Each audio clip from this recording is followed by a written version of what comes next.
Hello, ladies and gents. The hour is upon us where we are finally going to stream the much anticipated Oceania match between ROFS and Six for the semi-finals of the summit. Joining me tonight, I've got some familiar voices that you would have been familiar with last night. I've got Odyssey. How are you, mate? Looking forward to this one?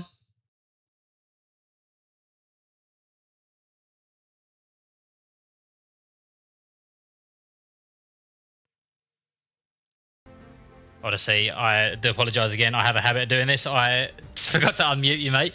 How are you, mate? Are you looking forward to this one? I'll ask you again. Yeah, mate. I'm fucking stoked especially after Frankie's speech last night on the potty. It's got me hyped up, ready like it's Origin, fucking round 4, and it's exciting, and I can't wait to see what these two teams produce tonight. Absolutely, mate. Yeah, he's. I wasn't quite there for the potty last night, but his pump up got me absolutely. Oh, I had goosebumps listening to it this morning. So, yeah, it's going to be a match well worth watching. If you're at home, grab a beer, sit down and watch this game because it is going to be two of Oceania's best clans going toe to toe. And I mean, some of you were brave enough to call or make a prediction last night. I personally can't make a decision as to who's going to get this one. We've seen ROFS just so consistent over time. And obviously the Six have been in incredible form lately. So it's going to be a really, really interesting match. I'm also joined by Haxie, who was doing the hard yards last night and producing. How are you, mate? Is it nice to sit back and just watch the game tonight? I cannot wait to just sit back and watch and relax this and just absolutely watch this incredible game that's going to happen. I've got a few beers under my belt already and a few more to come in. So let's get it on. Absolutely. And Frankie, I know he is going to be gutted that he is missing out on this one. He's currently driving back from Brisbane. I think he's been in traffic for about 2 hours and suspects he may be in there for another hour. So we're hoping at some stage he might swing by and join us, grace us with his presence. But we've got Shell Latte here. How are you, Shell? Yeah, not too bad, other than it being cold and wet here in SA. But yeah, trying to keep warm, trying to keep dry. It's no different here in Vic either. But we've got a more than adequate replacement for of Frank the Tank. We've got a man that you would have been familiar with in the PAV Cup who joined us in the commentary box, Mr. Wales Vagina. How are you, mate? It's a pleasure to have you here. Oh, thanks, mate. It's a pleasure to be back, especially in such an esteemed commentary team. And you've certainly got some surprises for us tonight. That hopefully we're going to show off your technical skills and have a bit of a look at some of the 3D maps that you've managed to create as well for us. So stick around for that one as well. Once we know what the map is, we'll get that up for you and give you a bit of a 3D interactive look. Let's meet tonight's streamers. Now it's a little bit different tonight. Normally we have 2 streamers for each side.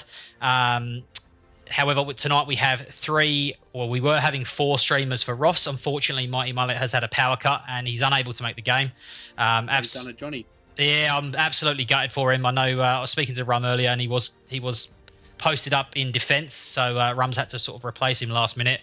But joining him are his 3 comrades. We've got Kenny Powers representing, I believe they're all going to be on offence tonight.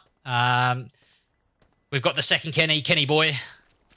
We had a bit of a drama setting him up earlier, but we got there in the end. And we've got the third ROF streamer tonight, which is Hammer.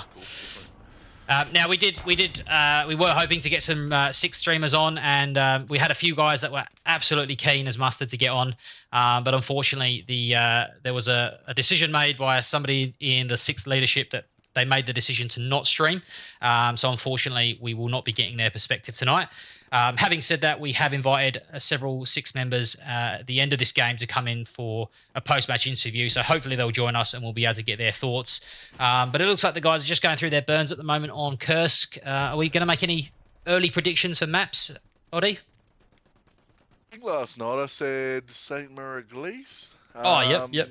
Yeah, I think that'd be a good map to showcase both teams. Bit of varied gameplay in there. Absolutely. I just hope we don't get Kharkov. I know that both teams are sick of playing each other on Kharkov, especially at night as well. Haxie, what's your predictions? Any particular map you think is going to come up? Foy Night. Foy Night, yeah, that would be a spicy one, especially for the tank crews. I know that both these teams rate their armor crews. Shell, what are you hoping to see? Oh, I'm not sure. I reckon it would be interesting to get something like for you, but you know, at the end of the day, maybe Carrington or something exciting. Yeah, as long as Close quarters stuff. it's not Kharkov. And Wales, what map would you like to see these two battle out? I'm not too sure what it's going to be. What I am sure about is that it's probably going to be very cloudy and dark. But given that we're in a burner match here, and it's the Soviets, I don't think it's going to be Kharkov. Fingers crossed. I think I might actually have to lean with you, Shell. I do feel a bit of Carentan coming on. Well, if history's anything to go by, it might be Carentan Night. Seems to be fucking all you get these days. Yeah, we've had a few of those pop up in previous games. But yeah, so obviously a massive game here. We've got obviously the first semi-final. I believe the second semi-final has the result has already come out with that. I think Merck have withdrawn from Summit. I don't know all the details surrounding that. So it looks like the 7th have progressed to the final. Obviously the defending champion. So the winner of this game is obviously going to meet the 7th in the final there. ROFS got there last year against the 7th and just narrowly missed out. They've had 2 games against the 7th this year. One that they lost, and then that absolute ripper of a game where they won 3-2. How do you think either side, obviously we don't know who's going to win this one, but how would either side fare against the 7th? They're obviously no joke, and they've defended their title for a very, very long time. You look at it and you think 6, I don't think they've ever played the 7th in a comp game. So that would be very interesting. But you look at ROFS and the Tale of Redemption. The spicy matches they've had with the 7th, and they've always had the upper hand normally. But in the finals, I'd love to see ROFS go for it. Well, yeah, interestingly, in regards to 6th and 7th, they haven't as a 6th, I believe, but they have versed 7th multiple times when they were members of the 11th. Obviously, Malarkey was the commander at the time. We did actually meet them in the TPL preseason grand final as well, in which we competed actually quite well for, what would you say? I think we ended up losing 5-0 in the 80th minute, I believe, but it was a fight over the midpoint for about 60 minutes. Yeah. Actually, no, I don't think we even got 5-0'd. I think it was 4-1. I think it was 4-1 we lost, yeah. I think it was 3-2 because we ended up we lost 3 tanks to 1 tank, moving on to push that midpoint in the final 5 minutes. Yes, you're right. Yeah, yep. I remember there was a massive blow up. Like, how the fuck did that happen? Yeah, I do remember that. So, look, that was a very competitive match. It obviously is a long time ago, but Malarkey, if he's done it before, I'm sure he can probably do it again if they were to make it through tonight. Yeah. Yeah, so awesome. Just a little bit of history there. And Wales, obviously, you've been around for a while. You're familiar with both of these teams. Who for you is the standout players tonight? Who's going to be? Both teams are going to be feeling a lot of pressure going into this, but who's going to be looking to lead by example? For either side. Yeah, I'll have to have a good look at the roster that they've got going on. But I was thinking about it this afternoon. And what I do know about these two teams is that this game is going to come down to territory control. And it's going to come down to the map to whether or not you can use armoured squads. Here we go. Minute left. So in terms of that, I'm hesitant to make a call who's going to win this because I don't know the map yet. Yeah, well, we should find that out in about a minute's time. Looks like they've just finished their burns. Looking at a couple of those match rosters that were up there for both sides, there is some very impressive players in there. We've got Crawley, Gusket, Alpha Kilo, Straubs for ROFS, just to name a few. On the 6th, we've got Lola Wang, New Dawn, Beanform, Whitey, Backpack, Rig Doctor. There's some absolute big names in there. Wilco. Obviously, and we've got Malarkey commanding for ROFS and Seawall commanding for Malarkey commanding for 6, and Seawall commanding for ROFS. So there's some very impressive names in there, and obviously the Asian boys, the Chinese clans that they've got as well in part of the 6 as well, representing them. Look, it's a very nuanced question on what strengths and what weaknesses each team has. I'll just chuck my thoughts out there, and I'll get your opinion, Crispy, and we'll go through there if you want. I would say based off these two teams, they're both high quality all around the park, but I'd probably give a slight edge to ROF's infantry gameplay. And then obviously not obviously, but I'd give the slight edge in armor as well to probably the 6. What do you think? Yeah, look, I think ROF's infantry are unquestionably the best in Oceania. Yeah, I agree. I think the 6 have the slight edge with armor. I know that Beanform, Whitebread, even New Dawn, I think, has plays tanks every now and then. Even Newey has been playing tanks. I know he's been involved in that the DMT league. So I do think that the 6 have the upper hand when it comes to armor. Yeah, the ROFs do have a bit of an advantage when it comes to the infantry. I'm hoping that we are not playing this because it is El Alamein. And would you believe it, Wales, of all the maps, this is the only map that Wales can't show his technical wizardry off because it is not a historically accurate map. So I'm hoping that this is a burn, but we'll soon find out. Because they don't play English, do they? I'd be very surprised if this stands that they'll be playing as the British. Thought it was ban match. Yeah, I'll be very surprised if 6 are happy to play as the British. Well, if it is a ban match, I want to ask everyone a question. What does everyone think of the new loadout screen? I haven't played much Hell Let Loose lately, but I really want everyone's opinions on how shit that loadout screen is. I mean, at least they fixed the glitch in it where you'd open it up and it would have the appearance settings instead of the loadout, and you'd have to flick through them. Oh, have they fixed that? Have they? Yep. Look, I think we might. I think we might be playing this, to be honest. Just the way that they're going about business here with dropping supplies and respawning pretty quickly. Unless they're just practicing. Unless they're practicing, yeah. Which I know the ROFs do. No matter, even if it's a ban game, they will always practice their starts, no matter what. It's a good habit to get into, why wouldn't you use that time wisely while you're burning to practice your starts? It comes down to, who can do it most efficiently and most effectively to get that all-important start to get the midpoint. So, yeah, it makes perfect sense to me as to, why you wouldn't do that at the start of a game. Kill Pharaoh. That's right. I do enjoy our little, when we first year 11th on a Wednesday night, I do enjoy setting up the server and then bomb and run my whole side while they're on the other side, and then just going after Pharaoh when he joins in. That's the best. I love it. Good old bombing run. Goes a treat. All right, I think. We'll try and have a listen in and see what's happening here. You're not coming off the OP, obviously. Nah, all good.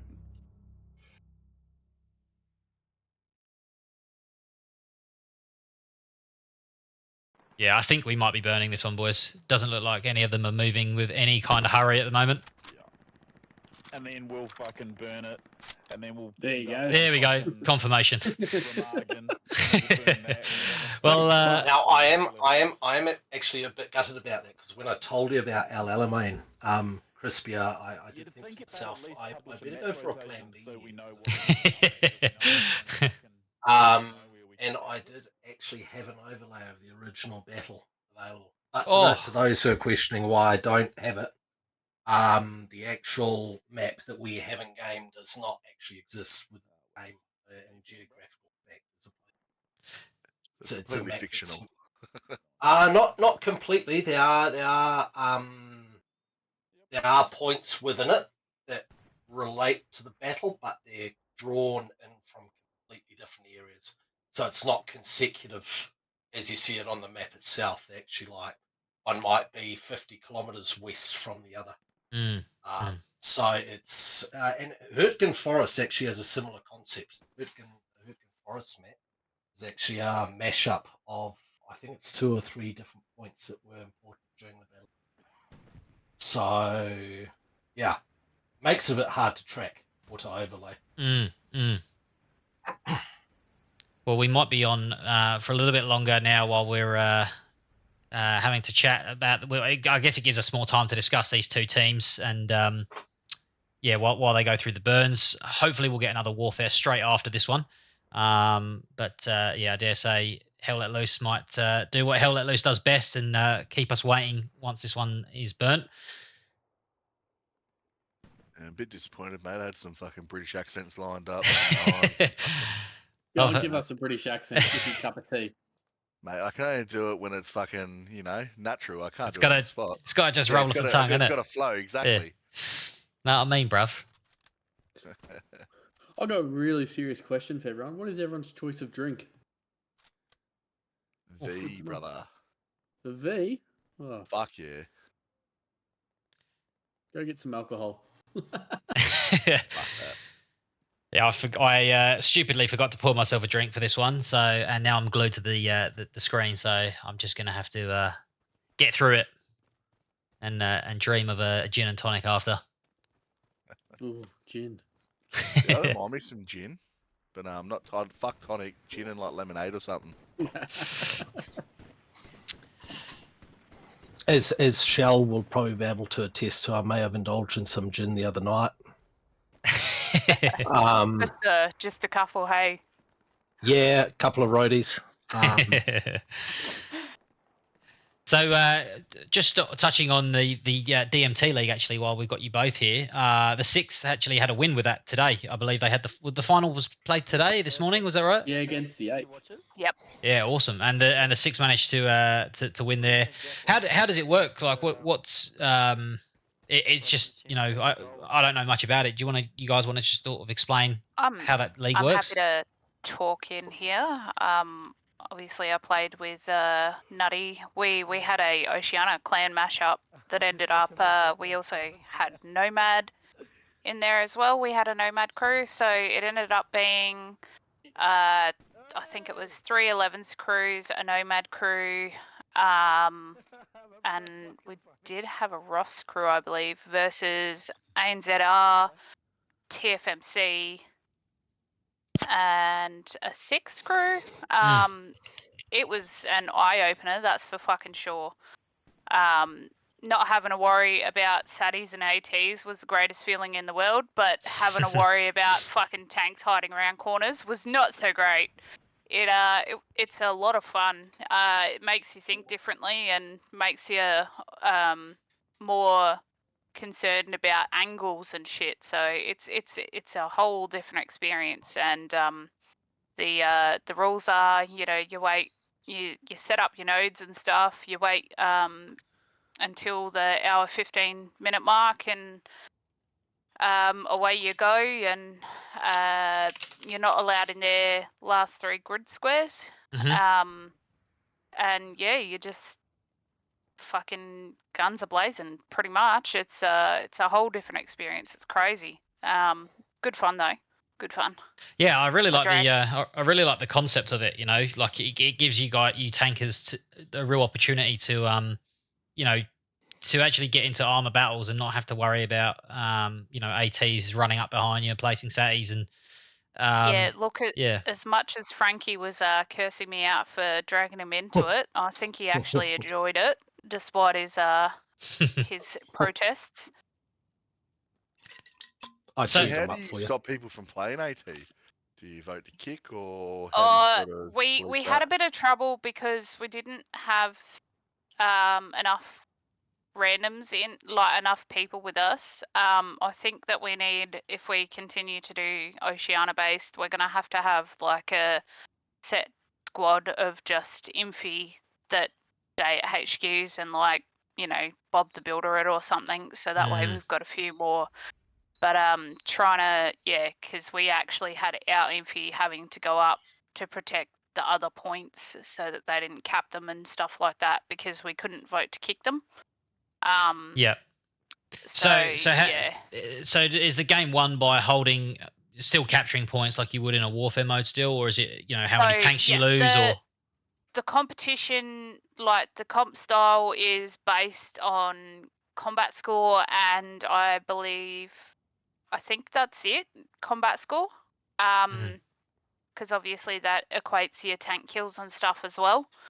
And we, because of blueberries in our matches, we weren't able to go via that, so we just went via killing. But it was all just a bit of fun, really, for us, because it was a mashup, and it was our first time doing a mashup. But yeah, I believe it goes against combat score. Yep. Would vehicle kills take any precedence or anything over like regular kills or score in any way? I would say so. I'm not 100% sure on that. Alright. Well, we've reached the second burn, so hopefully in around a minute's time, we should find out what we're going to be playing. We're fingers crossed for another warfare game. It should be an offensive map, so I'll have another offensive. Then I'll go to warfare again. Annoying. Well, Fuck, we need this server browser T17. It couldn't come any sooner, could it? It couldn't come any sooner. The PC guys sure are just works, rubbing their hands together at the moment, going, "Ha ha ha! We don't have any of this to worry about."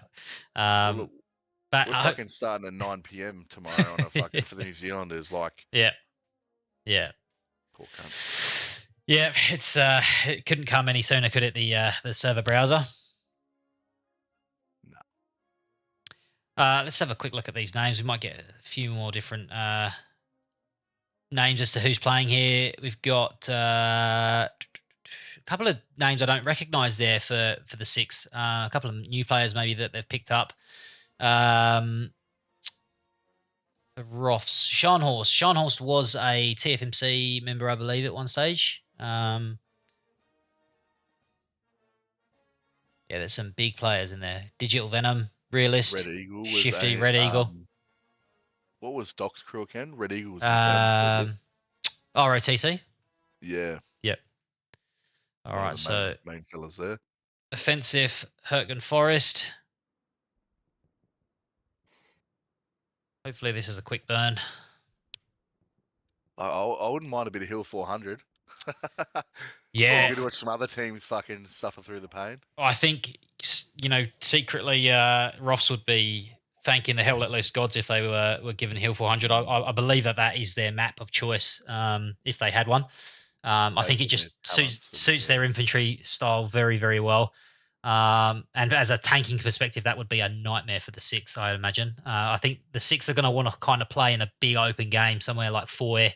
As much as we hate Kharkov, I think that they'd rather Kharkov over Hill 400 personally. But yeah, I think they're gonna be relying on their tanks to win them some big battles and control some large sectors.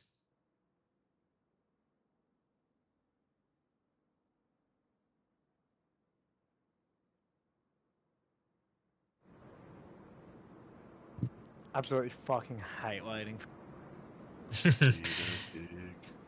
Oh, so I was playing some Battlefield 4 while we Oh, wait. bro. You can feel the. Do you play much Battlefield 4? I'm just gonna sit at spawn and I used to smash that. do a couple of laps. I feel like I've seen your name on there. Yeah, it felt familiar with Battlefield 4 in Wait for the particular. game to start. Yeah, I'm running Xbox now, but I used to run it for years on the PS4. Yeah, I used to play it. I was heavily in Battlefield 3, Battlefield 4. What do you got? So I played comp and everything. Nice. I only hit comp with Battlefield 5. I didn't get into 4 until years after it came out. I was a COD fan up until Advanced Warfare, and then I discovered what Battlefield was. I'd never played it. I was like, fuck, I'm never going back. And I haven't. And now I've moved on from Battlefield, though, to Hell Let Loose mostly. Yeah, fuck, I didn't even notice, hey. That's Well, I still fuck with the vehicles in Battlefield, though. Jets and shit, helicopters. Yeah, it's good fun. Like, just without, like, holding the breath.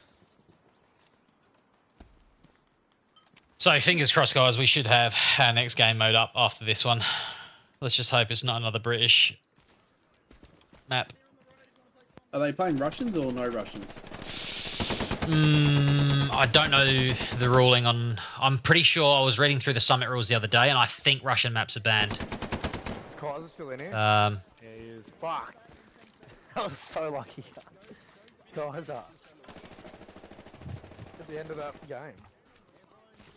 Yeah. Yeah, it's one thing I wish they would, instead of focusing on these, night modes and dusk versions and all this shit.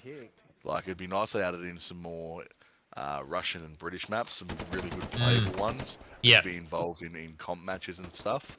I still think El Alamein personally should be allowed in comp, and and basically the Russian ones outside of Stalingrad. But I mean, even Stalingrad now, I don't know. I don't have much issue on it compared to like Remagen. Yeah, Hey, yeah. I don't like the map. Crispy, is it worth just giving a preview of the maps that we've got from Whale? I can certainly show what, just in case he doesn't get a chance to show them off. So I'll show you what Whale is capable of. This is on Hill 400. It will just, well, you're probably best off sort of talking us through this as to how it works. And Yeah, so what I did, I got a little bit OTT, and what you're seeing here is a map of Hill 400, where I took the overlay or the map overlay and applied it to Google Earth in its actual locations, and you can see how similar the terrain is to the maps that T17 actually created here. And I think Hill 400 is probably, I realize Hill 400 may not be everyone's favorite map, but it's my favorite purely out of the accuracy that they actually built it with, because to this day, roads, buildings, terrain, it's actually all still there. It's actually quite amazing to actually look at and dig into. And what you're seeing here is basically the map overlay in real life to the location that exists in Germany, in the Hürtgen Forest today. And if you're not aware, Hill 400 was actually a key battle during the Battle of Hürtgen Forest, but just at a later stage in the campaign. And you can see in the background there the how high Hill 400 actually was at the top. The reason why the Allies actually went for Hill 400 is because it was an artillery lookout. And you can see pretty much the entire lower laying area in the Hürtgen area. yeah, so it's quite amazing to look at. It's awesome to look at, and you can see, really when it sort of zooms in, how those roads just link straight into the map, and the accuracy is incredible. And I'm actually really surprised, because I guess we kind of don't really appreciate the sheer gradient on Hill 400 as a map, because when you're playing in game, you're kind of looking what's in front of you, and then when you open your map, it's a 2D map that you don't really get an appreciation of the gradient. But looking at it in that perspective is it's really interesting to see. Indeed. And that's amazing, Indeed. mate. And what's quite remarkable about this map, if you read up about them, the Americans actually taking Hill 400, they actually started mid-map on the side that you're seeing right now, in that lying area around the church in Bergstein. They actually pushed up that hill. They did drive the Germans off, but in the hills surrounding it, up the back, they actually had more artillery looking onto that hill as a backup. So that's why the casualty rate on Hill 400 was actually that high. It was a fortress for the Germans. It was an incredibly vital point in the Battle of Hürtgen, itself, which ultimately was a tactical German victory. Because basically what the Americans walked into, in a nutshell, was the build-up for the Battle of the Bulge and the invasion and the breakout towards Netherlands and Belgium. So, yeah. No, that's awesome. And as you say, that artillery point, you look at that map now, you can see for miles around it. So you can. That's impressive. Well, look forward to hopefully sharing some more of that knowledge as we find out what map we're going to be playing. We are still about halfway through this burn, so hopefully it won't be too much longer until we get started for you. ROFS have done their practice, and now they're having a bit of a shovel and knife fight, as most clans tend to.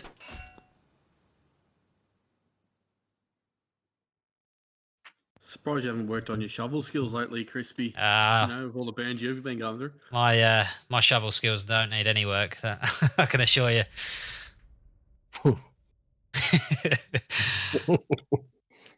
I'm one of those people that enjoys just sitting back and watching during the burn matches. Just watching the chaos unfold. Yeah, yeah. Yeah, I'm that type too. I'll sit and listen to the fucking shit talk that everyone says and talks about. Yeah. Rum's playing a bit of. They're playing a bit of Simon Says. Here we go. Let's listen. Make them shovel fight for the Piper's winner. out. Congratulations! Damage, dude. Simon Says grenade.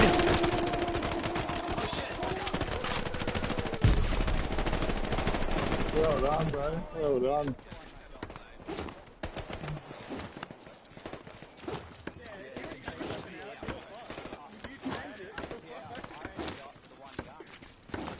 Yeah, but if you changed from it, you should have just stayed on the way. On a side note, in terms of everyone's rank here, how many ranks do you think you've leveled up just by being in burner matches? Oh. Well, I'm pretty low ranked, to be honest. So I reckon probably I've ranked up a good 75 levels. I'm only 150, so I reckon half my ranks have actually been in burner matches, just practicing building nodes or. Yeah, exactly. Yeah, you get all that extra XP. Dropping supplies. I was wondering that yesterday when I looked at my rank and I was like, yeah, I'm not really that rank. Yeah, it'll be interesting to know, wouldn't it? What your rank's been attributed towards, I guess. Yeah. All right, here we go.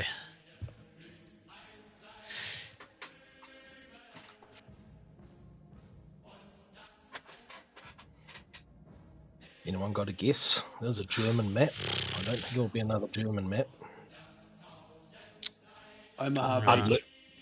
I'd legit be happy with Hill 400. I'd love to see these two battle it out. That would be pretty cool, wouldn't it? I would just love to see how ROFS play on Hill 400, because I know coming up against them on that map, they're just incredible. Like, you just cannot keep up with their infantry. So I'd really love to see their perspective as to how they play that game. And I think we're actually blessed with 3 attacking offensive points of view tonight. So that would be really, really cool to see. I'd be happy with Hill 400. I don't think they would, but we would.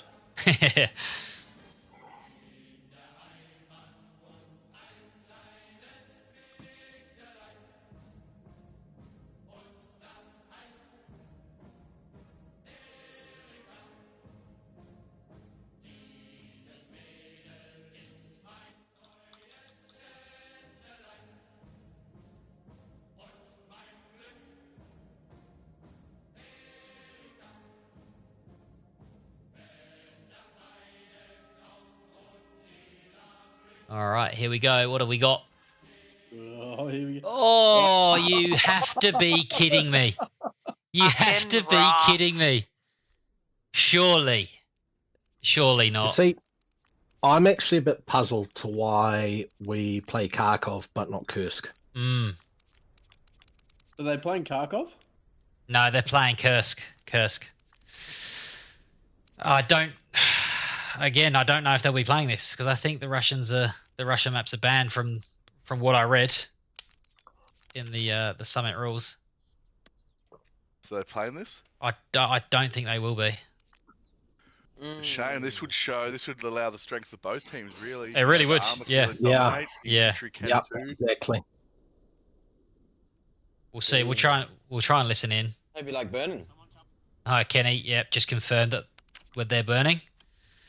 So on that note, I think it's time I actually go and get myself that gin and tonic, because we're going to be waiting a while. Mate, I just finished off my pizza. Had a drink. I will be back shortly. I'm just going to give a low-key shout out to my darling wife, who's amazing and responded to my text message and bought me a gin and tonic. Oh, what a star. What a keeper. Mum would tell me to go get fucked. Alright, I'll be back shortly.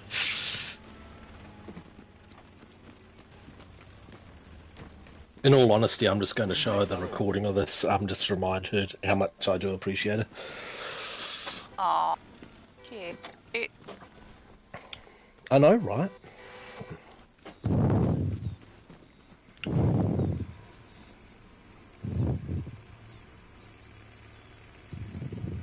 Well, at this stage, it might mean Frankie might make it in time. Yeah. Not wrong. I might fall asleep before the fucking stream's even over. Brisbane traffic. Yeah, you're probably right. I tell you what's interesting about this map. It took me 3 months to find the overlay for this. Oh, And really? where it actually is. Yeah. So, you know, with World War II, you think you know about battles because you've heard of them or you've read about them. Yeah. The Battle of Kursk is actually fascinating purely because of the distance that it occurred over. It was not around Kursk. It was half a country basically, and even Kharkov was. I say this with caution, but I'm pretty sure I'm right here. Was part of the Battle of Kursk within the area, and those two battles were tens of kilometers, hundreds of kilometers apart, and finding them Ukraine, isn't was correct. Yeah, so it's in a city in Ukraine, and when you actually look for, because what I look for is like roads and everything, and names on the edge of the map that can kind of allure to where it might be going. And Kharkov is, if you look at the whole city, it's a centimeter. That's how small the map is in regards to the actual city itself. It was, yeah, those two maps were a pain to find. Oh, is that was for imposing them onto Google Earth? Was it? Well, sorry. Yeah. Kharkov and this map here.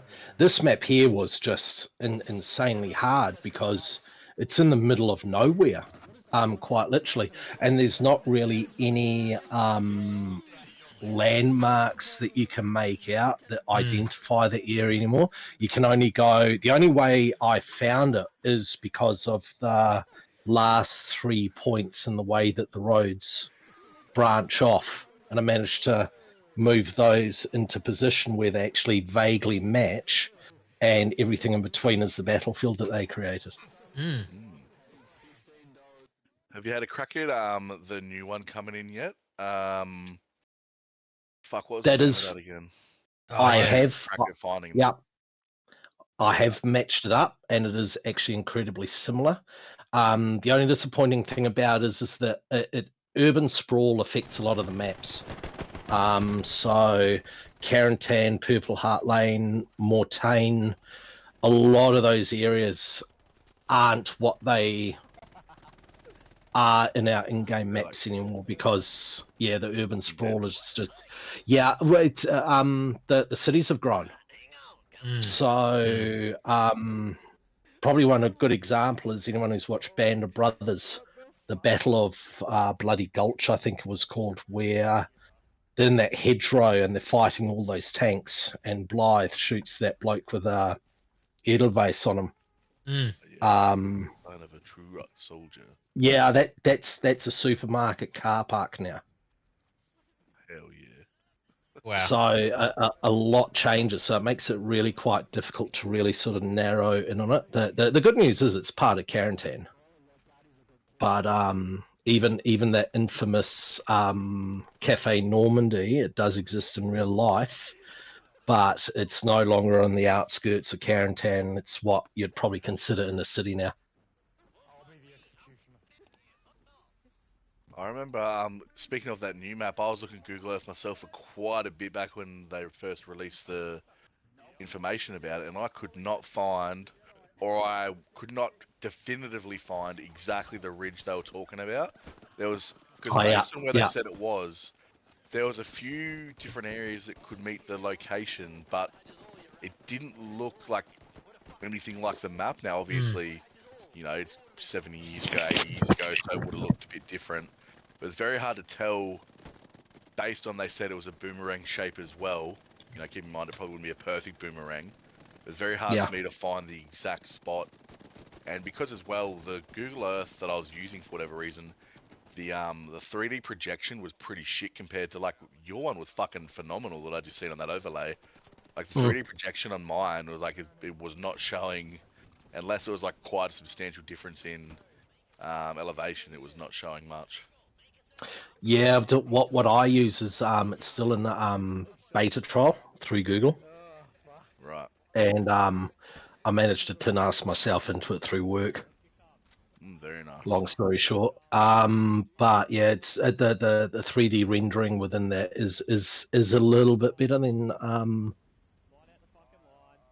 Google Earth, but Google Earth Pro makes a lot of difference as well. If you download that to your computer, the resolution in that's quite amazing as well. It costs money. No, it's free. Ah, okay. Yeah. Might have to do that shit then. That sounds alright. I fuck around Google Earth all the time for shit like that, so. Yeah, no, Google Earth Pro is quite a bit of fun if you have the time. I make the time. Exactly.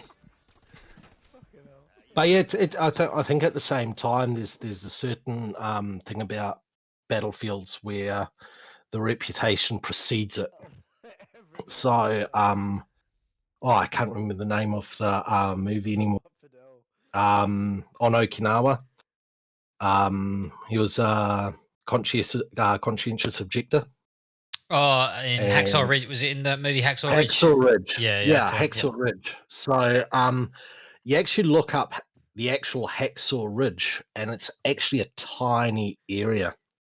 I've never been to Okinawa. It's on my travel list.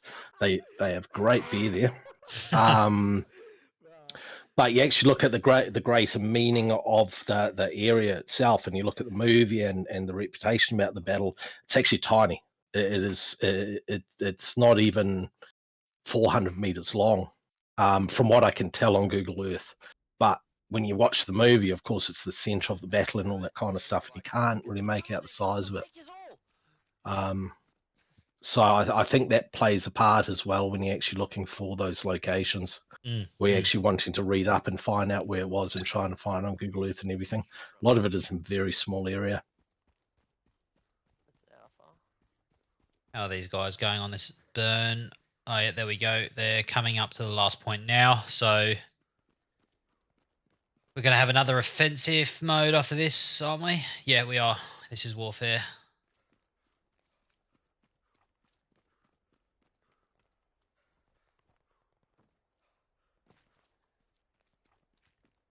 So, question to you all. The servers, we know it's going to make life a lot easier for us. Confidence on it, though.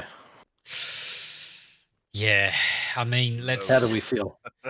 I mean, have T17 done an update where there haven't been problems yet, or because? Yeah, I think especially with servers aren't easy. No. Especially with video. I think there's only one company I can actually think of that absolutely nailed it, and that was Activision with Call of Duty. When the dedicated servers finally came out, but even that had a bit of teething problems. Bigger player base, of course, but it's going to make life a lot easier. But I'd be lying if I wouldn't say that I'm a little bit worried about the reliability of the servers itself. Yeah, I think it's going to be, just judging off of previous updates and content that's come out, I don't see it being a smooth process. But look, I don't want to poo-poo it. I think it's a good step and a positive step, and definitely a step of T17 moving in the right direction. Completely agree. And hopefully making life easier for this, so we don't have to spend. What have we spent? And on behalf of all the Kiwi boys, I'll talk on your behalf. We salute you and thank you, T17, because it's going to make our evenings a lot earlier. Oh, 100%. 100%. I think, in regards to the servers themselves, I actually think there shouldn't be an issue because these are going to be self-paid servers, so the quality is not reliant on T17. It's a third party. And I'd imagine that this third party that will be renting the servers off of, even if it's through T17, they'll be pretty onto the quality. I've not really heard of through any game, as far as I'm aware, where you have to rent third-party servers. There really being issues. Yeah, I could be Which, wrong. which, But... which, on another note, gives me hope because with those third-party servers, and I might be wrong on this, but with those third-party servers, that's where you get that spectator mode. Yep. And Crispy, the shout out admin to you, cam. Frankie. Yep, exactly. As I said, they sort of need that to be able to manage the servers on PC. They need that mode to be able to watch players and kick them if they're ruining the seed and shit. I'd love for admin cam. That would make things so much better to cover. You know, I was actually watching one the other night for a PC streamer that was covering a PC tournament, and it's just such a good tool. You know, he was just hovering above, and you see the race for the midpoint. You see all the ATs lining up, getting their pings on the recon tank as it's coming up, and just a volley of rockets flying across the map is just so good to watch. So, this is offensive, isn't it? So they'll burn this one. Yeah, we're getting all the all the ban mats, but I'm hoping that we've had all the ones that are banned now. So hopefully we get something that's playable I'm next. kind of against to some degree, and as I said with the server, it shouldn't be an issue soon. I'm against a lot of these bannings of maps for situations like this. Like, at the end of the day, what is so bad about Driel? Like, I don't think the British are that underpowered compared to the Germans these days. I also don't think one side has a massive advantage on this map. I don't see the reason to not play this or El Alamein, in my personal opinion. It just leads to bullshit like this, and this is no knock on Summit or anyone at all. This is just my opinion on ban maps when with a console situation. We've had times before where we've been waiting an hour 45, 2 hours to play a match, or because people want to be maybe a little bit over picky and with what they want. Yeah. It always like, and it's a contentious topic, I think, right? Because from what I've seen on other Discord servers, you kind of always end up with the same conversation where it comes down to the Germans having 2 heavy tanks. And as a now part-time tanker, it doesn't really make a difference. Spawn time, yes, that does. But at the end of the day, you're still charging through fuel. So fuel still determines how many tanks you can bring in. And if you manage it well enough, well, so be it. But I think maybe they, on Drill, they probably did miss an opportunity, in the same with El Alamein, where they could have left the Firefly or the Churchill in both and take that conversation away. What I would say is, to the counter, think of the infantry. The infantry is by no means fair. It's completely asymmetrical. Like, the infantry on an average basis, I'd argue the Americans have a massive advantage over every other faction, given the fact that their main rifle is a semi-automatic rifle with 8 rounds as opposed to a bolt-action rifle. I had that conversation in game just today as I was running around with the Kar 98. My favorite rifle is the M1 because it also gives you suppression power. Yeah. And then people will push back with, well, the Germans have the G43, in limited roles. Very limited roles. You can pretty much use the M1 in most roles as an infantry soldier. You're playing AT with rockets, you've got the M1. You play AT with rockets on German, you've got the Kar. And the Kar is actually one of my favorite weapons, but it's far less forgiving. In good hands, it's a killer weapon. On the average, just on the average and under pressure, there's no comparison on what's an easier and more effective weapon. So, the Germans might have a bit of an edge in armor, but, when you got 40 guys running around with a superior rifle, it can give you quite an edge as well. Absolutely. I love how he said in good hands, because I've got a love-hate relationship with that rifle. Mate, it's so true when he said good hands, because you put that thing in my hands and it's fucking, I'm not hitting a barn door, so. Yeah, it's I'll meet in the middle and just say in good hand. I mean, I can barely hit a barn door with the M1, so. rounds. But yeah, no, I think and that's why I mentioned the tanks, because that tends to be the common denominator in the conversation that always comes. So it's always usually I don't want to say always, but usually Yeah. it's always the conversation about the advantages on the German side because they can spawn more heavy tanks. And in my mind, it still comes down to your fuel economy and how you use your fuel and how many go down. Plus, there's a preference. Like, I know people who just do not like rolling with a Tiger, and reality is, even if it is an advantage, you're not going to see the Tiger running 100 k's an hour on the autobahn anytime soon. It actually takes you longer to get wherever you want, whereas a Panther, boom, there.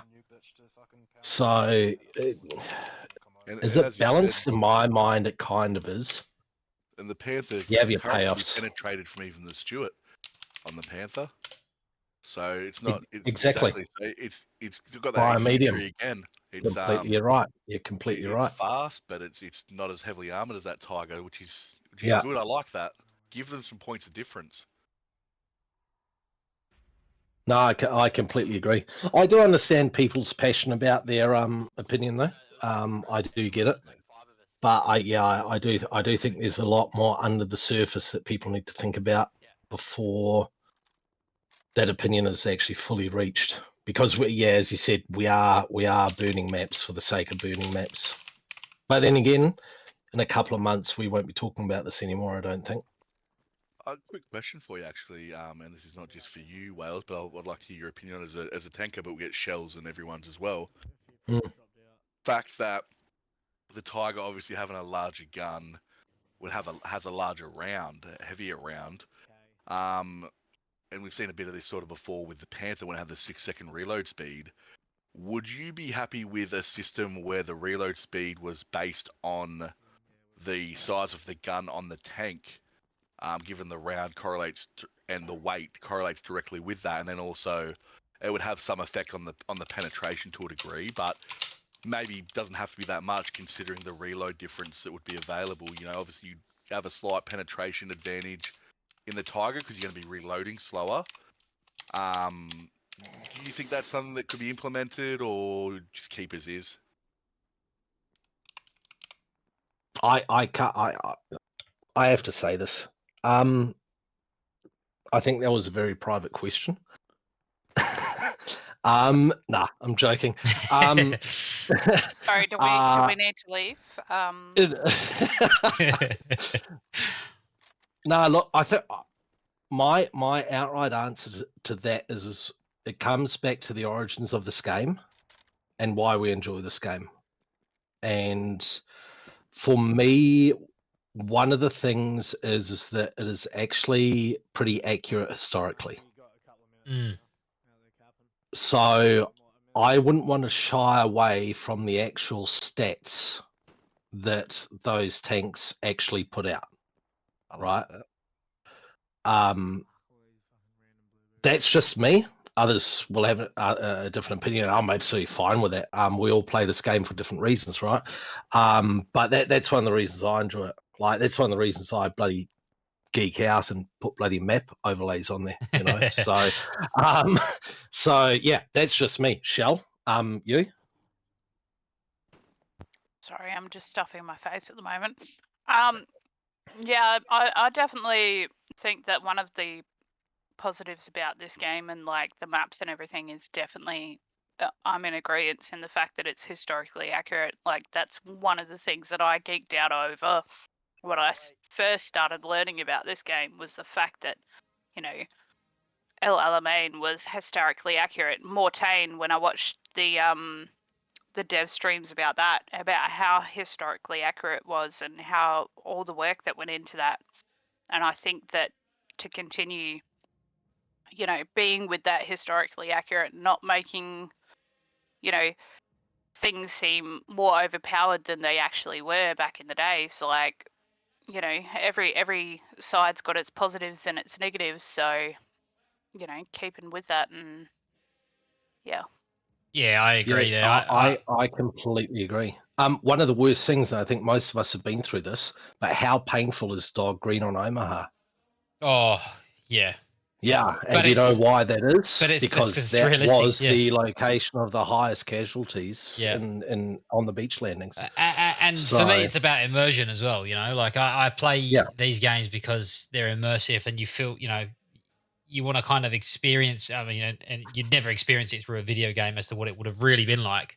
That's not what I'm saying, but they've tried to make it as realistic and as accurate as possible. And yes, it's frustrating as fuck when you're crawling up the beach and you're just getting mowed down by machine gun after machine gun. But that's what happened. Like, you know, the Allies were outgunned and overpowered on that beach, but they found a way. And lo and behold, when you play that map, it's a grind for, you know, 15, 20 minutes, but eventually you find a way and something cracks in most cases. So oh, you are joking. Oh. Kharkov warfare. The guys are going to be absolutely spewing at this. Waiting all that time just for Kharkov. Oh my god! It was meant to be.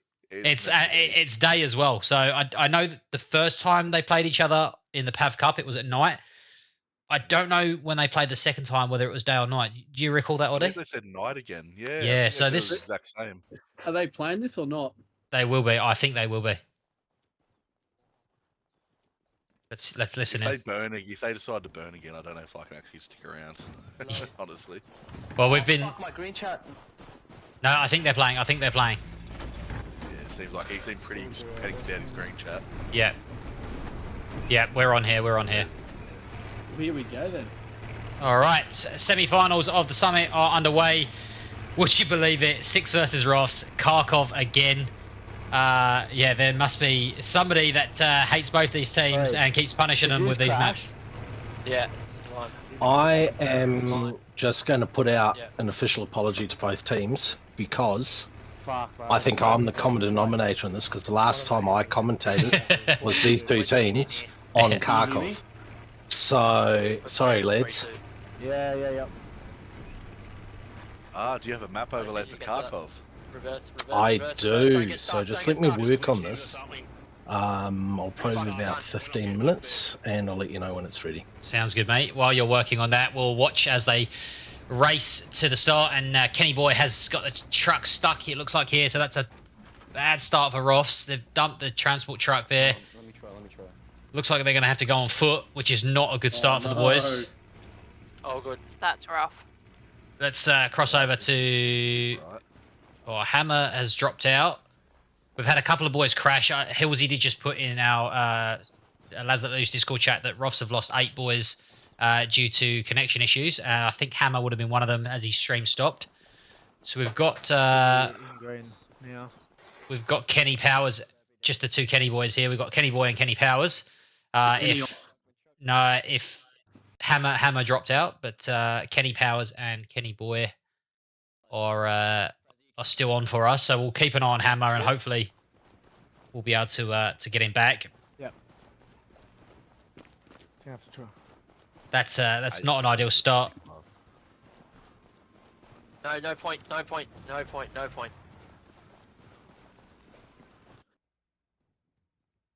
They have got one transport truck up there though that's managed to make it. Move.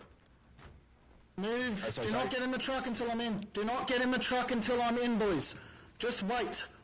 Get out of the driver's seat. Yes, get in. I felt talked to there. Yeah. We won't get in the truck, I promise. Okay, here we go. What's the midpoint here? We've got Ooh. Distillery on the right hand side there. Anyone in front of the rockets? 3 in a row for 6. If ROFS cap mid, that's hard for 6 because it's back-to-back caps. Whereas if ROFS don't take mid, that's a diagonal cap. Yeah. Well, having a look at it's not only given the start, but just where it is, a 6 should have the shorter run there. Given it's in there fucking, you know, there's sort of square. Say so in advance, or just try and slip off. Yeah. See that. Does this favour one particular side? This midpoint. Who won last time? 6 should get there first. Fucking send it. ROFS won last time. Yep. When I say get out, you get out. Trust. 6 actually. The last time I commented, I don't think it was actually against ROFS, so. Oh, maybe, but they had the same points to defend. This reminds me of the Path Cup. Oh, no. Oh no. Oh, no. I'm surprised They're still capping. They've still got cap pressure on here, though. But I think... Go on the OPs. F squad. Nah, the 6 are starting to cap this back off of ROFS. They got there first, but that wipeout of the transport truck has just brought the 6 some much-needed relief there. What took that out? I didn't quite catch that. What took that out? It was a tank. Yeah. I was going to say an AT rocket. rockets, That's yeah. what it looked like to me.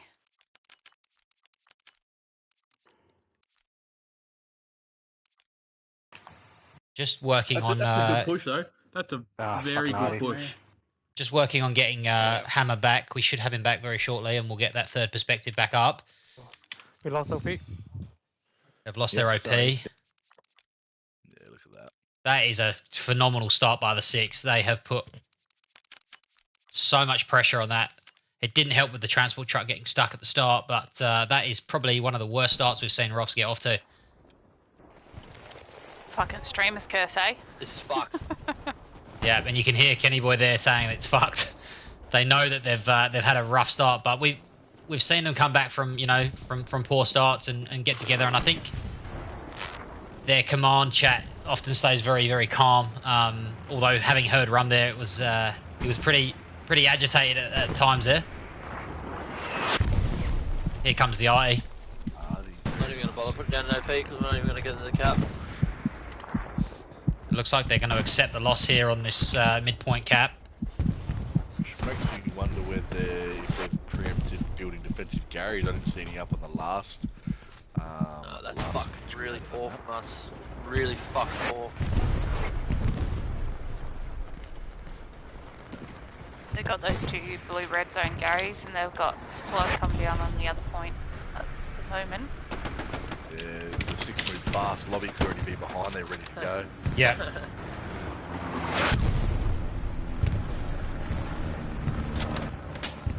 We've got Hammer back on with that car.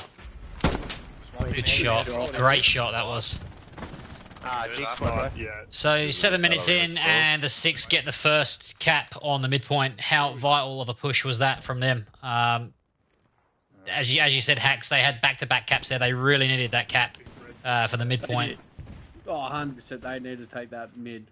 Obviously, the ROFS start didn't help the ROFS, but definitely aided the 6, and now they've got diagonal cap. But we know the ROFS plan well, so they'll definitely have a backup plan here, and they'll regroup and start putting pressure back on.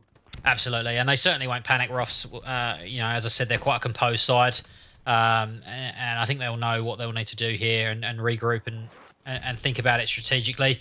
If you're the 6, what's the plan now, Wales? Or he might be busy doing his map at the moment. No. I'm still here. It's going to be interesting to see, because to me it still comes down to territory, right? This cap to me means nothing, right? So on the one hand, we've got ROFS here. They're going to be used to this. They're not going to be happy about it, but they're going to be used to it. Okay, we've lost the first cap. How do we recover from this? So they're going to already be setting up their blue zone garrisons. They're going to go into defensive mode, but they're going to get their offensive teams into the red zone as soon as possible and start taking that sector control away from the 6th. What I'm looking forward to is seeing whether or not they succeed, because these 2, credit to both of them, they know how to control sectors. Absolutely. So that's what I'm looking out for. Also on that note, I'm looking forward to tank positions, because tanks indicate spawns. Not gonna lie, I'm a bit sad about there being no tank views, but that's the tanker in me. But yep, I've got rockets behind you, they're ready to go. Especially because I know that both ROFS and 6 are very, very competent when it comes to the tank fights and stuff like that. So. Oh, what a shot! We were talking about the another great shot there with from Hammer. Oh, he just got a. Oh no! Whoops. Great shot. Get out of the way! I'm taking a shot. That was more what he was saying, I think. Shocked as a German there. I think he might have panicked a little bit because the name didn't come up when he looked at him, but I've done that many a time. There was a Russian guy running right past him. Yeah. Was running past the window, so he tried to line that guy up. P-34. There's a Russian tank here on the left here. Whoop. Infantry support. yeah. Beautiful shot. Yeah. Absolutely disintegrates the infantry support. Oh, and he goes for the shovel kill and gets gunned down. I would like to know who that infantry was that Yeah. got done by that. That was incredible. So we can see that they've tried to build some AT guns here. Kenny Boy's heading to get that up. It's alright. We gotta help A side clear this trench out, yeah? We gotta get right up to the front.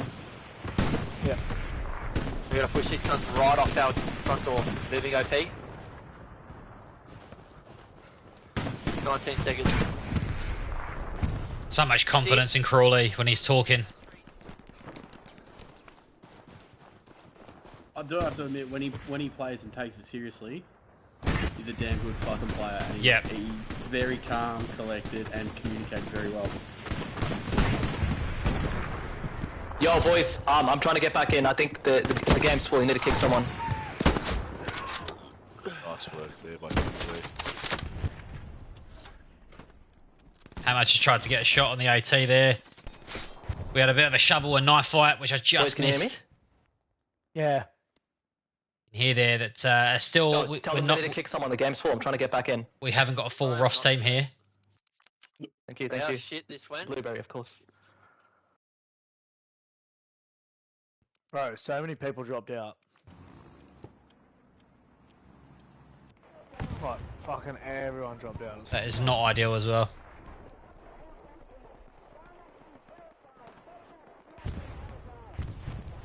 They're playing on Australian servers, aren't they? Did they just have a mass crash, did they? Yeah. I think ROFS lost about 8 people in that Kursk burn or the previous burn. Yeah. That's odd. So they're not playing on like Asian servers or anything like that? I'm not sure. Trying to see what the ping would be.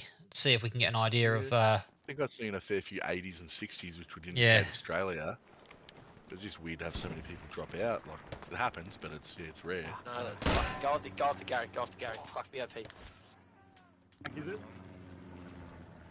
like a big boy, man. Only saw him from the front though. Haven't seen him. Medium or heavy? I'd call it as a heavy.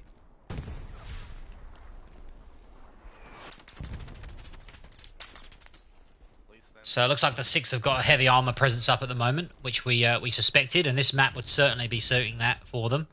So I think when we compare the two styles of the of ROFS infantry versus the 6 armor, this map's certainly going to play out for their armor.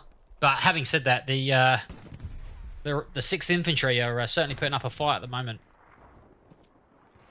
Well, that's the thing. Even though we may have given the advantage to ROFS, it's not like 6th infantry is no good. They're still a very, very high quality infantry outfit.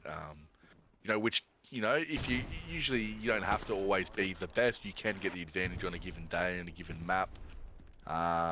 If you're sort of within close enough, and they definitely are within that same bracket of infantry. Same as likewise with the armor. They're both pretty competitive in all areas with each other.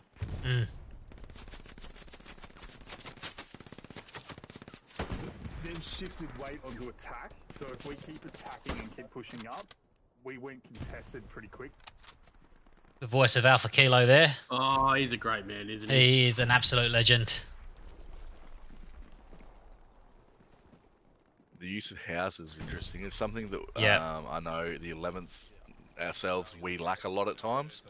It's just simple things like using a house and using that to fucking absolutely keep your squad up. And funny you say that, Audie. Going back to that 7th game we had in the trial season, I guess, of the TPL when we played the 7th in the final. That was one thing I noticed, that the 7th did really, really well. And I remember Malarkey saying in our debrief at the end that they the 7th just used the cover of those buildings so much better than we did.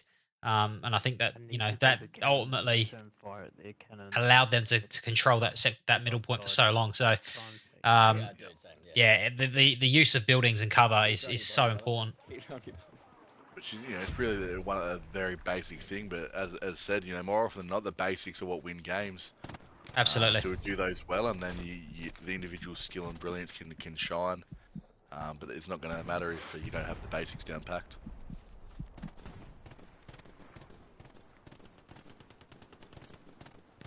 Yeah, well, when you first, sort of get into this game, you're like, oh yeah, run and gun is how you do it, and then you realise that it's not all about that. It's about angles. It's about patience. It's about watching enemies and knowing where they come from and all that type of thing. It's not just about running and gunning. Fighting and screaming in horror as the artillery falls down upon you. Yeah, they've got I must say the 6 artillery has been incredible as well. It's just been relentless at the moment. They really need to shut that down, Ross. If they want to push into this point. It'd be nice to know who is actually on their artillery. We sort of got an idea of the infantry and their armor, but I have no clue who would be in their artillery.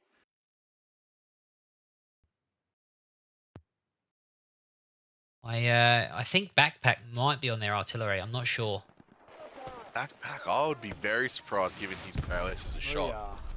He'd be one of their best shots, and they're all quality shots. I could be wrong. I'm just going off of Kenny Boy's victim there, which was Nemesis, which was Backpack.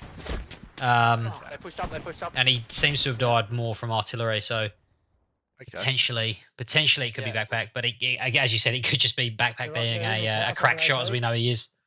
He just landed 700-meter shots. Yeah.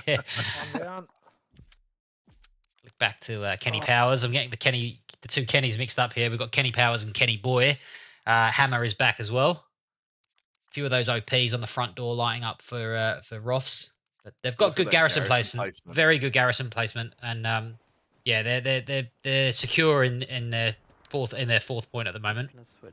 As stated from Gary Buses yesterday, they do a very similar placement, not necessarily in the exact placement of them, but use it for map control as opposed to necessarily great spawn in locations, and using it as a radar to see where the enemy's coming from with intelligent placement and purposeful placement of their garrisons and OPs. So it's not always about how close it is to the point or how good it is to spawn from.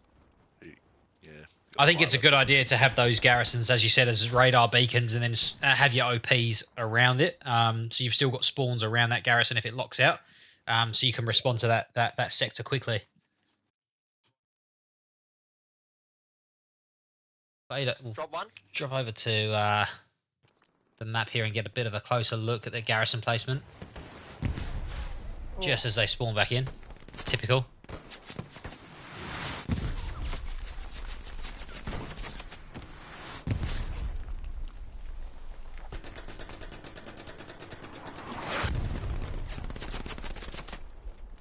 Here we go.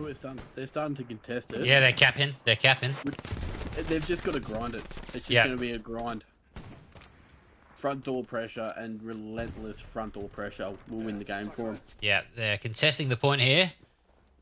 And as we said, don't be quick to write ROFS off. Despite the poor start, they've clearly regrouped, got themselves composed, and we know that ROFS aren't necessarily the fastest team at sort of storming through teams. They'll wait till until they're absolutely certain that they're going to start capping that point, and that's when they'll start to pile that pressure on.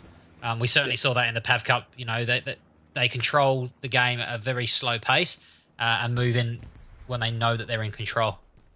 I love what they do. They just probe and probe and probe, and they'll find that weakness, and then they just open it right up and just exploit it. Yeah, I got one. I'm going to do it now. Tell everyone to clear out. Hey, 7 garrison, we're going to move back into that sector. There you go. They're talking about sector control there. Copy, I'm moving, mate. So they teased the midpoint for a second there, but it looks like the 6 are back in control. Just bandaging up.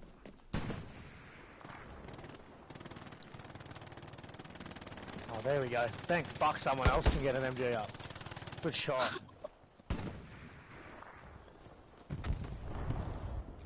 Yeah, well done. Take it. I'll go Take right. it. Take it.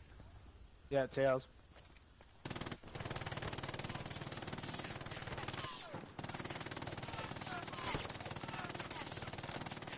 That's something to consider as well.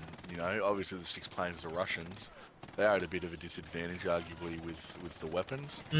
Like, for instance, the LMG they get. I mean, don't get me wrong, it's accurate, but what's it, a 75-round drum magazine with a slow rate of fire? It's not really comparable to the MG42. So I do really rate the SVT as the semi-auto. Yeah, which they do actually. A fair few classes do get the option for that, so it's definitely something nice they do have on hand. And if you're getting close, those PBSHs are no fucking joke. Yeah, absolutely. Oh yeah, fucking love them. That's so good. Just had a quick look at the map there. It looks like the 6 are sort of fairly consolidated on their defensive point at the moment, because none of those ROFS garrisons, if we have a look at them, none of those ROFS garrisons are lighting up at all, which indicates that there is absolutely no offensive pressure coming from 6 at the moment. So yeah, it's interesting to see how they're saying that they have just lit up the northwest garrison there of the point, but there's doesn't seem to be a heavy offensive presence at the moment. Is it a case of they're in control at the moment and they're riding the storm and then they're going to go for the kill, or are ROFS just applying that much pressure that they need everybody, hands on deck at defense? We just need to keep the pressure on. I think, in my opinion, obviously ROFS put a lot of pressure on, which is definitely absolutely part of it. I would be very surprised if 6 were committing everything to defense and having no offense. I think they may be having most of the team on defense and then perhaps have their probing teams looking for a bit of a weakness or a safe area to get some sort of spawn point up and to maybe come in through the back door. They seem to love to do that. But that's just my thoughts on it. 10 seconds on spawn totally wrong. What do you think, Haxie? I tend to agree with you there, mate. Righto, we're behind you. I'm healing.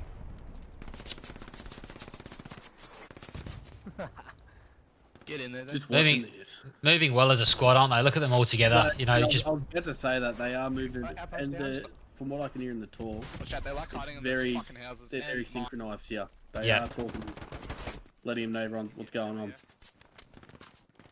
It's I'll tell you what, boys, it's a hard job keeping up with this. There is action going off left, right and centre on my preview screen here, and I don't know who to watch at any given moment, so we are probably missing out on some great gunfights here, but I'm trying to keep up with all of them. Those left-hand houses, but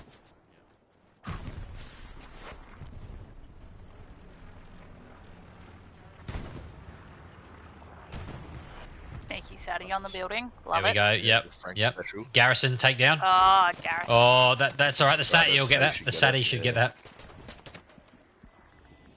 Where is he on the map there? Just walked right past the Sati. It was up near the point on the... I don't know. I didn't get a look at the map. The right side of it, though.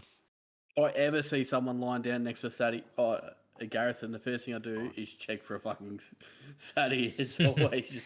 Let's have a look at the garrisons here as well, and the OPs around. Yeah, look again. There's not anything flaring up around ROF's defensive point. Where are we? There just seems to be no, and there were signs of cap here on Distillery. Oh, there was a garrison that actually did get taken down. I think, yeah, right hand. I think Command might have taken that down to get one up. It looks like they've got more than 8, or they've got 8 garrisons up. So I think they may have removed one to bring a new one up. Maybe they are just putting on that much pressure that 6 need everyone back there. I still, knowing Malarkey now though, I'd still be very, very surprised to have no offensive pressure because as we've experienced, and I'm sure, most teams have experienced, when you do that, you tend to, sooner or later, even if it takes 30, 40, 50 minutes, get choked out if you've got no offensive pressure whatsoever. Yeah. There's you down. Yeah, which looks like it may potentially be slowly happening now. I guess we'll wait and see. I know we've seen Lobster in the past, and I don't know if his role's changed as to what he does, but he used to be that sneaky offensive crew that were poking around the back. But once again, none of their back garrisons or OPs seem to be lighting up, which again would suggest that there's There's no sort of flank squads behind. There doesn't seem to be any front pressure on ROF's defensive point. It would have been it's a real shame we haven't got Mighty Mullet streaming for us tonight. As I said, he did experience a power cut and wasn't able to make the game. But I know that talking to Run prior to the game, he was on defense, so would have been good to see his perspective and see what's coming down. You know what the Six are applying. Yeah, sorry, our man Healsy's stream. He's the leader of their defense. I'd love to listen to his calm voice right now.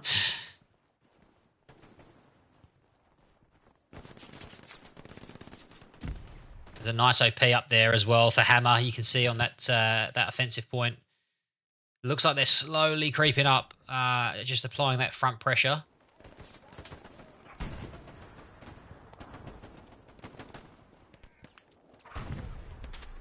And credit to Six, you know, the ROFS have started to cap a couple of times here, and they've held strong. So the rockets and the arty has just been relentless. It'd be interesting to see if Ross have got their recon units up there trying to just stop their arty. Because it doesn't seem like the arty's slowing down. Contact in building, Hammer. Yeah, they're in the building just in front of the OP. Good shoot. Keep pushing, Good talk there, good talk. I think we're just riding Hammer's life there. Had a bit of close combat going on. It was interesting. No, but you bring up a great point, Haxie. Okay, clear. Or even doing the old reach around in a tank, just sending a recon tank up there just to give them a bit of a wake up call and bug up. Yeah. Go to Hammer, who's the only one up at the moment. Both the Kennys are down.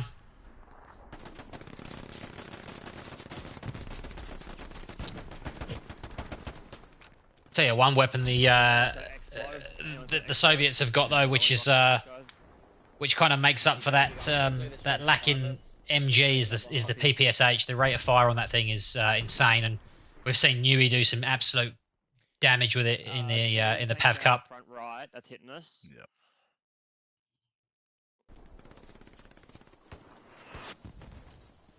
Tell you what, the old STG, like, don't get me wrong, it's one of my favourite guns in the game. It is absolutely great, but there's something about the sight on it that kind of pisses me off. It's if you play most other World War II games, you probably know what I'm talking about. Like, the sight tends to be more box-shaped and a little bit more like the point that you actually used to aim with is a bit more visible. It can be quite hard to see at times on the Hell Let Loose model. Yeah, agreed. Which, you know, it's fine, but some days in particular, for whatever reason, I really struggle with it. I wish it was just a bit more. I don't know if there's a variation, like if there's different models of the STG 44, like whether like the later war models were the ones with the more rounded side, or if it's earlier ones or whatnot. But it seems to be, yeah, there's like a couple of variations of it. Definitely prefer the old more squared sight. Got some smoke rounds coming down now. It'd be interesting to know if these are friendly smoke or... This is a good... It's a grind, isn't it? To take. Yep. Yeah, this is a real power position if they can hold control it. You take that building, you control that whole point. Yep. Definitely a position of power. They probably would have identified this, well... I mean, in previous games, I was going to say before game, but we don't have that privilege like PC, so it would have been something they've identified. Maybe the last time they even played on this map against the Six. That was his teammate. How did he survive that? Fucking hell. Push again, Benny. He's made a steal. It'd be interesting to see if they had to get the hut up if they're on that. They're not capping yet. Oh, it's not the building I was thinking of. It's not the building actually in the middle of the point. Yeah, there's they've managed to. The Six have managed to, by the looks of it, they've managed to push back that frontal pressure that ROFS are applying. You can see them attacking from the west now. Is that appearing clear for you, Crispy? It's like 240p for me. I can't even see them on the map. Yeah, it's probably distorted through Discord where you're looking through, but I can see it pretty clearly. I haven't read the name. So if I say something stupid, it's not necessarily my fault. Yeah, we are streaming through Discord, so it does compress, and the quality can be pretty shit, but I'll try my best to let you know what's going on. 1080, 60 FPS, my Yeah, I've got ass. about 3 pixels on my screen. I can see red, blue, and green. Nah. They got any blue dots back up on their Yeah, their side? there's 3 garrisons across the front door still for ROFS. There doesn't seem to be a lot of squads they've got pushing their the front. OPs Yeah. up, recon OPs back up on their. Yeah, it looks like the recon is just moving in on HPs. 90 now as well. You can see the 2 snipers moving in there, which might give ROFS the relief they need to start pushing into point. Some intel I heard today, actually, from speaking from a member of the 6. They did state that they are great long-range shots, but they have been had some issues in previous matches with their close-range shooting. So I'm wondering if, as we know, ROFs are also great long-range shots. I'm wondering if that's an area they could seek an advantage in the infantry, maybe up close and personal. As it has shown, they do seem to be making some ground when they're getting in close. So maybe that's yeah, another area that they can exploit.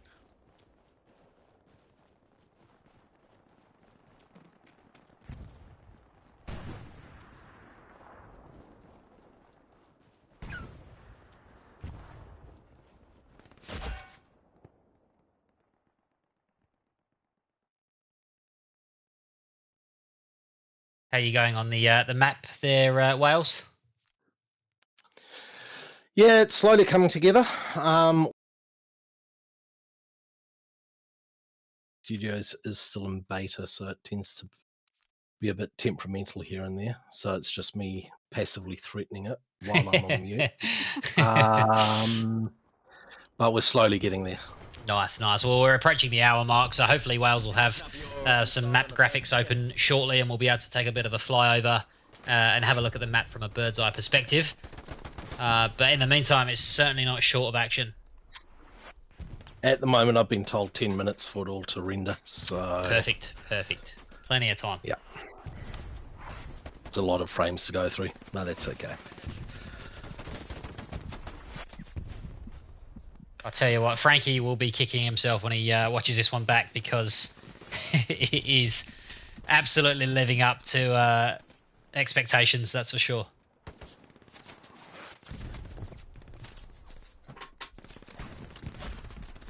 Delight to have the admin cam like PC do. Like, this would be spectacular. Oh, it would be so good, wouldn't it? It would be so good. Side from OP. Side. Got that, Donny. You got armor. Real shame too, because 6 are doing obviously phenomenal work, capping and holding this point. So it'd be really good to see their side of it and get, see some of the quality engagements and I'm sure like there's probably some kill streaks going on and some amazing plays on their side. Here we go. We've got a Hammer taking out the tank here. Let's see if he's going to get it. Nice shot. Great shot. One more. That looks like a heavy though, so... Yeah, it's a heavy. Yeah. Good IS-1. Oh, he just missed it. Oh, bugger. Unlucky. That'll do though. That'll do. One shot on that. It's going to make it think twice before pushing in. Yeah, sorry, Oddie, just to go back to you, I know Newey was absolutely gutted that he couldn't stream, and he's streamed for us in the past, and he streams regularly for us on the podcast. I would have loved to have seen his point of view. He's a weapon, an absolute weapon. So I completely agree. It would have been good to see some of those guys, and we've had Termy stream for us in the past as well, and yeah, it would have been really cool to see some of the perspectives as to what the 6 are actually dealing with at the moment. Absolutely. I still remember I was commentating with you on the match when Newey went on that tear in the church and absolutely lit up. Yeah. I think he went on like a 14 kill streak or something, didn't he? Got him. Something like that is bloody good to watch. I need a rocket. Jacko? Yeah, I'm coming. Oh, bro, OP's gone. Oh, good pressure there from the 6, knocking Kenny's OP.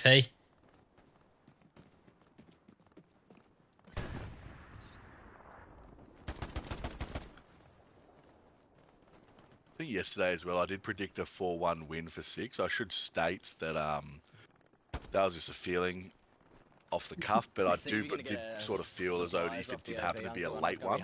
But at this rate, you know, ROFS are doing phenomenal work. They could quite easily take tank.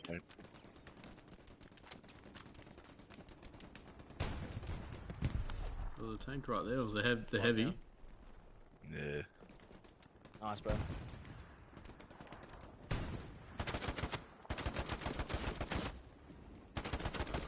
He's dead. Oi. Got that bad habit in my game where I fucking reload after every kill. Yeah, you and me both. Yeah, The amount of times that it's got me killed is freaking ridiculous. I thought I was the only one, but clearly not. Bad habit. Bad habit. I've had to really think lately. I've had to actually like think. There's one video. So you know that one I sent into fucking Ethereal or whatever with the FG42? You may be able to, if you got a good eye, spot it on that one. Like I hesitate on reloading a few times. Yeah. At the start, I think I reload after I shoot one guy with one bullet, reload a couple times, then I start thinking, fuck, you've only got so many rounds here, and he's gonna get killed. So just fucking. It's funny you say that. I was watching that clip, and I was the whole time. All I could think to myself was, I would have reloaded there. I would have reloaded there. I would have reloaded there, and I probably wouldn't have gone on that disgusting kill streak that you did. It wasn't easy. It's a conscious thought now. And then when you play, you're like, fuck, I shouldn't have reloaded. Fuck, I shouldn't have reloaded. Yeah. Yeah, well, I play with the K9 a lot and the Grand, and often it doesn't necessarily matter. It goes sort of, especially with the K9 or a bolt action, it seems to go quite well. But with a fucking, then you go to an STG with 30 rounds, and it's like, bruh. It's such a big difference. Yeah. Looks like one of their eastern garrisons has been knocked there on that front door. They've only got 2 up, and the OP's just gone hot on the northern garrison. So it looks like 6 are mounting a bit of an offensive assault here, and they're pushing closely into that garrison now. But Kenny Boy is doing some good work keeping them away from it. Good shot. PPSH coming in. Oh, he's buffering. He's buffering right at the wrong moment. I hope we don't lose Kenny there. But he's back. He's back. I'm wondering if there's a conscious thought on the weapons used by each squad in, like, do you think they maybe have specifically said, like, we want as many automatic weapons up as possible based on the fact it's going to be a lot of CQB in the front line pushing up through the housing estates as opposed to, like, bolt action rifles? Yeah, I know, having played with Jedi in the last couple of games, he's really big on sort of, you know, having those offensive, automatic weapons and playing auto rifleman if somebody needs to come in, just for that extra fire rate. They just found their garrison. I hear. The garrison for their point too. Yep. Very nice. Kenny is defending this garrison with his life here as well. He's done. Just off camera, he's probably gone on about a 3 or 4 kill streak at the moment. Got him. And then moving really well here with Crawley and Jacko and Genghis. Oh, bro, spawn on me. Don't know if it's an OP or a garrison. It is an OP.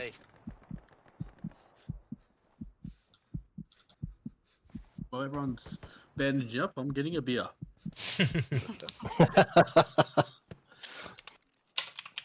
I'm in the house, bro. On the outside of the wall. Got him.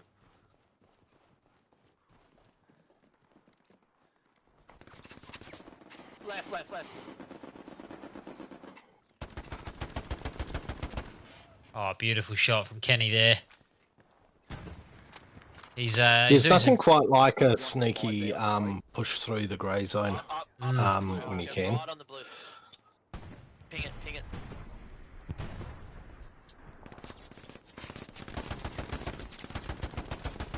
Nice recoil control. Yeah. He's doing some damage with his weapon. He's certainly accustomed with it.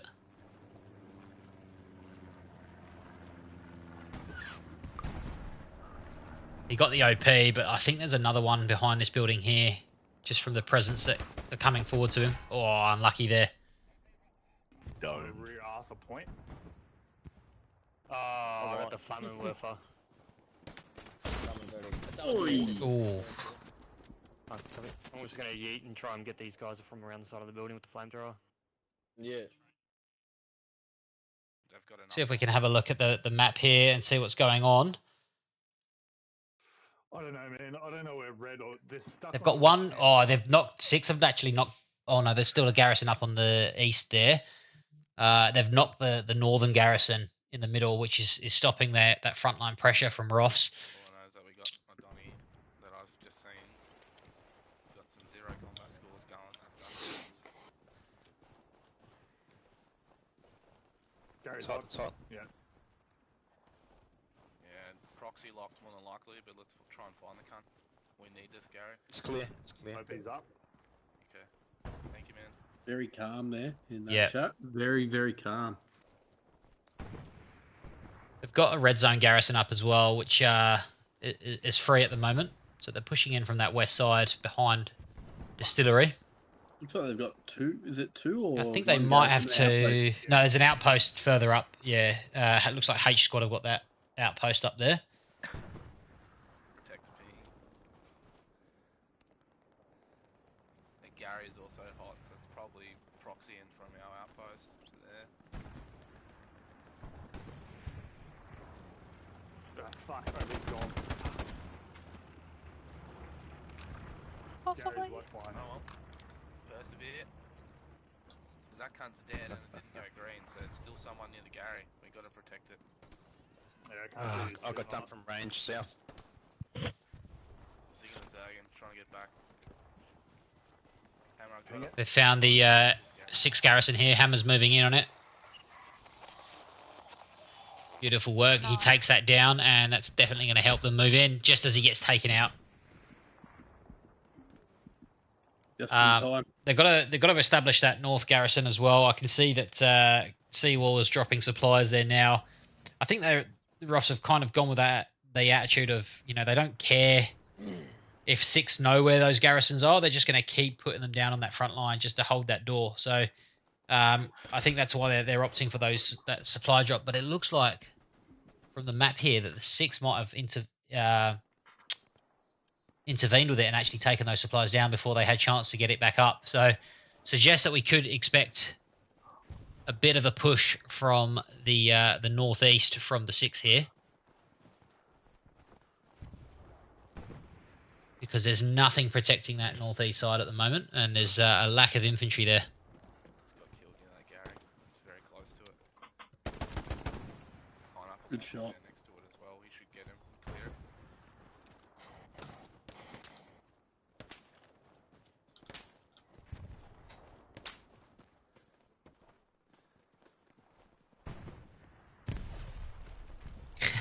There's a couple of comments in the chat saying ban players that don't play with HUD. I agree. It makes it very hard from a commentary perspective when there's no HUD and you don't know whether they're capping or not. Yeah. Yeah.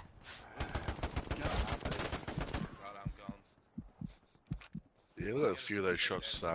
Maybe didn't register. Yeah, if you can, have you got supplies? Yeah, I do. I'm doing it now. I'm running. It just feels like it's gone a little bit quiet on ROF's front here. I don't know if it's just a bit, one of those lulls in the middle of the game as we approach the halfway point. But yeah, the 6 have handled everything they're thrown at them at the moment. Once again, good use of the houses for cover. Mm. That's just a small area where they can get hit from, and they got such a wide field of view. Garrison. Yeah, lads. Let's go. Heaps of time.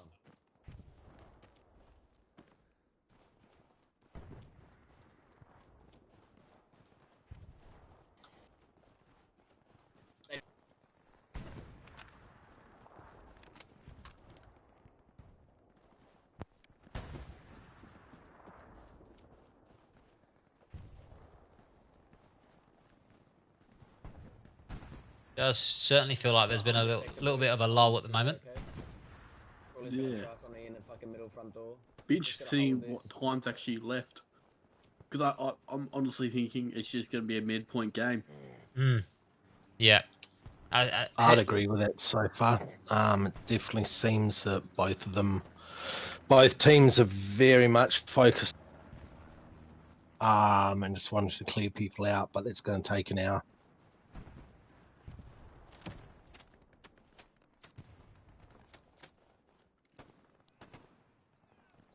Might not just take the shot just then. Oh, beautiful clearing of the building there.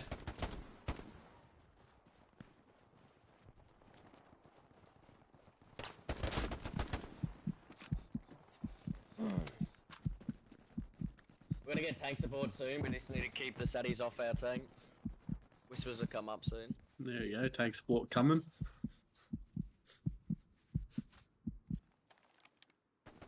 They've still got that garrison up to the east, which is lighting up. You can see here on Kenny Boy's stream that garrison's completely locked out now. So I dare say it's gonna go down. They desperately need to get something back up on the north side here, just to stop any push. It looks like there's a fair amount of infantry there and some supplies. So I don't know what the delay in getting that up there is. And they're sweeping this side too, infantry. They're going to push up with that tank.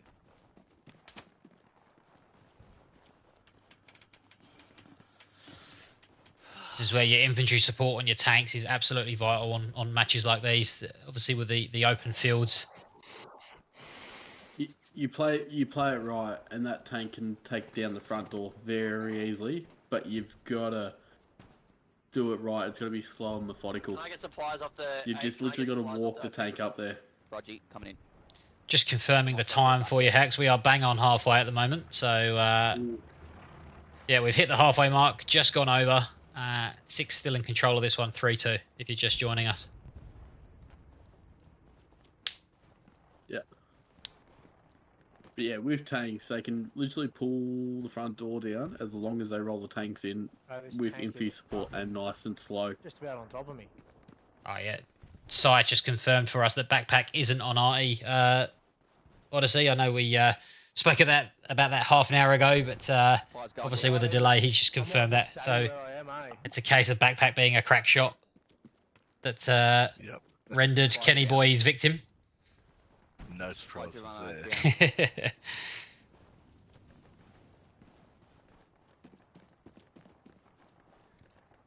There's a couple of people asking for the 6 perspectives as well. We did say in the start of the video, if you missed it, unfortunately we did have a few members of the 6 that wanted to stream for us, but the decision was made in the leadership to not want to stream. So we only have ROFS here. We've got 3 perspectives. We were going to have a 4th, but Mighty Mullet unfortunately had a power cut and wasn't able to make the game. He had a Johnny Boy.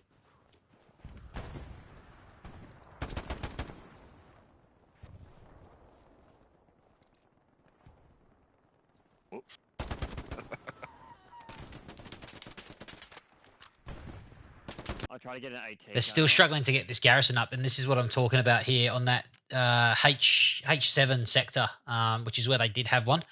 There's a lot of infantry there, and they're really struggling to get it back up.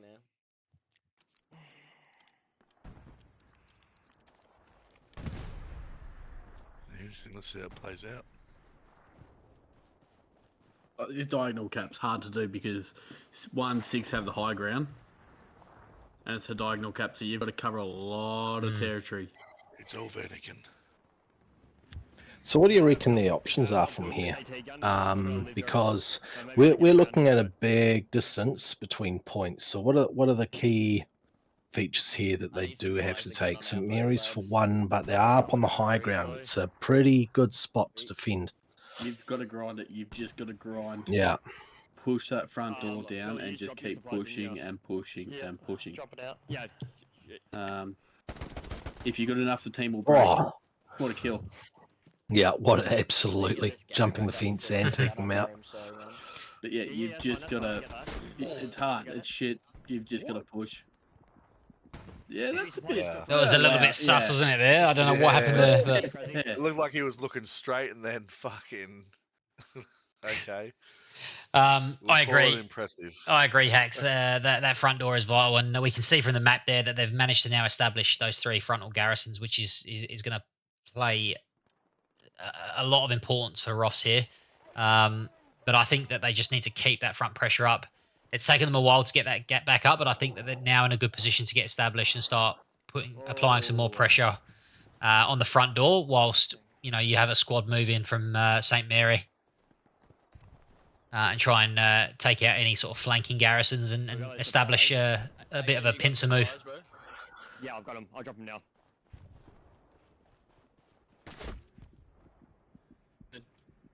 Send it, bro. Down. Nice, bro. Any many bombing runs from ROFS? I haven't seen. No, I haven't seen any. No. Wondering how their economy's going. Try and get a look at the Or map if to it's just see getting how close. how the nodes are faring.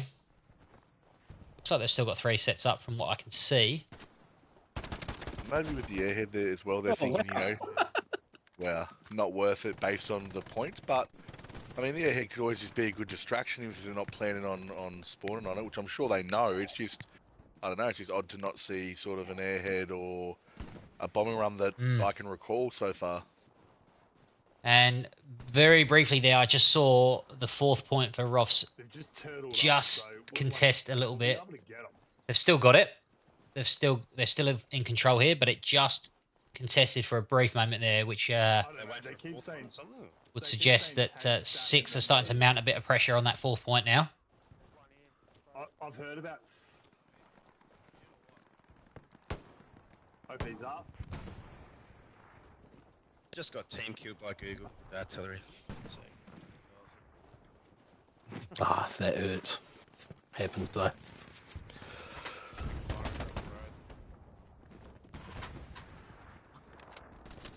So there's a Rums putting a recon over the point. I'm trying to see what way it's flowing. Every time they open the map, they close it again. What way is that going? The Frankie here. Is Frank here? Frank's here. Yeah. Frankie boy, nice of you to join us. Give him a sec for his Optus. Evening, Frankie. Just give him a sec for his Optus. Here he evening, is. ladies and gentlemen. What's going on? Tell me what's going on in the match. Give me the catch up. Give me the preview. Give me the fucking review. Are they even playing yet? They are. It was about an hour of burns, just over an hour of burns. Would you believe it, Frank? We are on Kharkov. All the maps we didn't want. Kharkov is the one. You're kidding. ROFS got off to an absolute shocker of a start. They got the transport truck stuck, had to bail on foot. Their second transport truck got taken out by AT just as they got to midpoint, and 6 got the cap on midpoint. 6 have held strong. ROFS held a good front door offensive pressure for, I would say, probably for about half an hour, and then 6 have started to crack down and push through, and they've just started to contest ROFS' 4th point here. But looks like ROFS have recovered from it, and we've got about 40 minutes left, I think, of this game. Is that a quick summary? Have I done all right on that one? Yeah, I like that. Thank you. Yeah, I did hear whispers. I did hear whispers. It was Kharkov. Yeah, I'm going to tune into the stream, which slows me down, so I won't talk too much, and I'll get up to speed, and then I'll come back and I'll talk to you guys soon. But I've heard you're doing an amazing job, so keep doing what you're doing, and I'm going to watch the stream for a little bit. Enjoy, mate. Enjoy. On to rub and tug. Sorry, guys. That can't be helped. The tanks are coming. Point like we're doing. Oh, Satty on the tank. Oh, yeah. Beautiful. lovely. The low IQ engineer. And he gets the commander out. Now, sit What to are the- you? Oh, there we go. Again. Oh, That tank's gone. Beautiful work from Hammer. Absolutely beautiful. But ROFS, it comes with a trade-off there. You just heard Hammer say that Crawley has said that ROFS have lost 2 heavies, so it's a big trade-off. it's always bittersweet, eh? Like when you get when you get a satchel tank. I know it might be a preference where I just want it to be a surprise to them. But when they get I out, hate you. yeah, but yeah. I mean, I hate it too. I hate it. But like, if you're running AT or assault engineer and you get that on and they don't get out, it's just it looks just that little bit sweeter. Yeah, yeah. It's all about the placement, isn't it? If you put it in the right spot and they get out and they look everywhere, I don't know where Exactly. to look. I'm not going to say where I put it, but when you put it in that certain spot, they never fucking look there. And then Exactly. you just sort of sit back, you cross your arms, and you go, fuck Yeah, you. Is it about the spot exactly. between the wheels on the tracks? No, but I have we used that. You can, actually, no, I'm not going to say anything, but that is a good spot. we might be on here, boys. The and girls, sorry, Shell. We've got a bit of a cap race going on. ROFS are starting to cap, but Six just teased the point on Belgrade there. You can see Kenny Boy moving in to apply some cap weight on the point, as well as Hammer as well. How's he going? Has he got many kills? Oh, mate, they've been playing very, very well. Just the squad cohesion for all ROFS members has been ridiculous. Yeah. Oh, true, because we can't see Six dickhead. Sorry. Sorry. It's a good push here. Very good push. Yeah, I think ROFS might be in control here with their 3/4 of 3/4 full on the cap. This could be the turnaround they need. We can't see without your fucking HUD boys turning them on. Oh. Should be a rule of requirement if you're There we go. to stream. We'll put Kenny Boy on. He's got his HUD up, so we'll keep Kenny Boy up. They are closing in on this cap here. Brought out the MP40. Yeah, he's ready to get fucking real down and dirty. Close. Oh, goes over an AP. Was it an AP mine? Was it an AP mine? Oh, toe popper by the look. Oh, no, killed by Fred. No.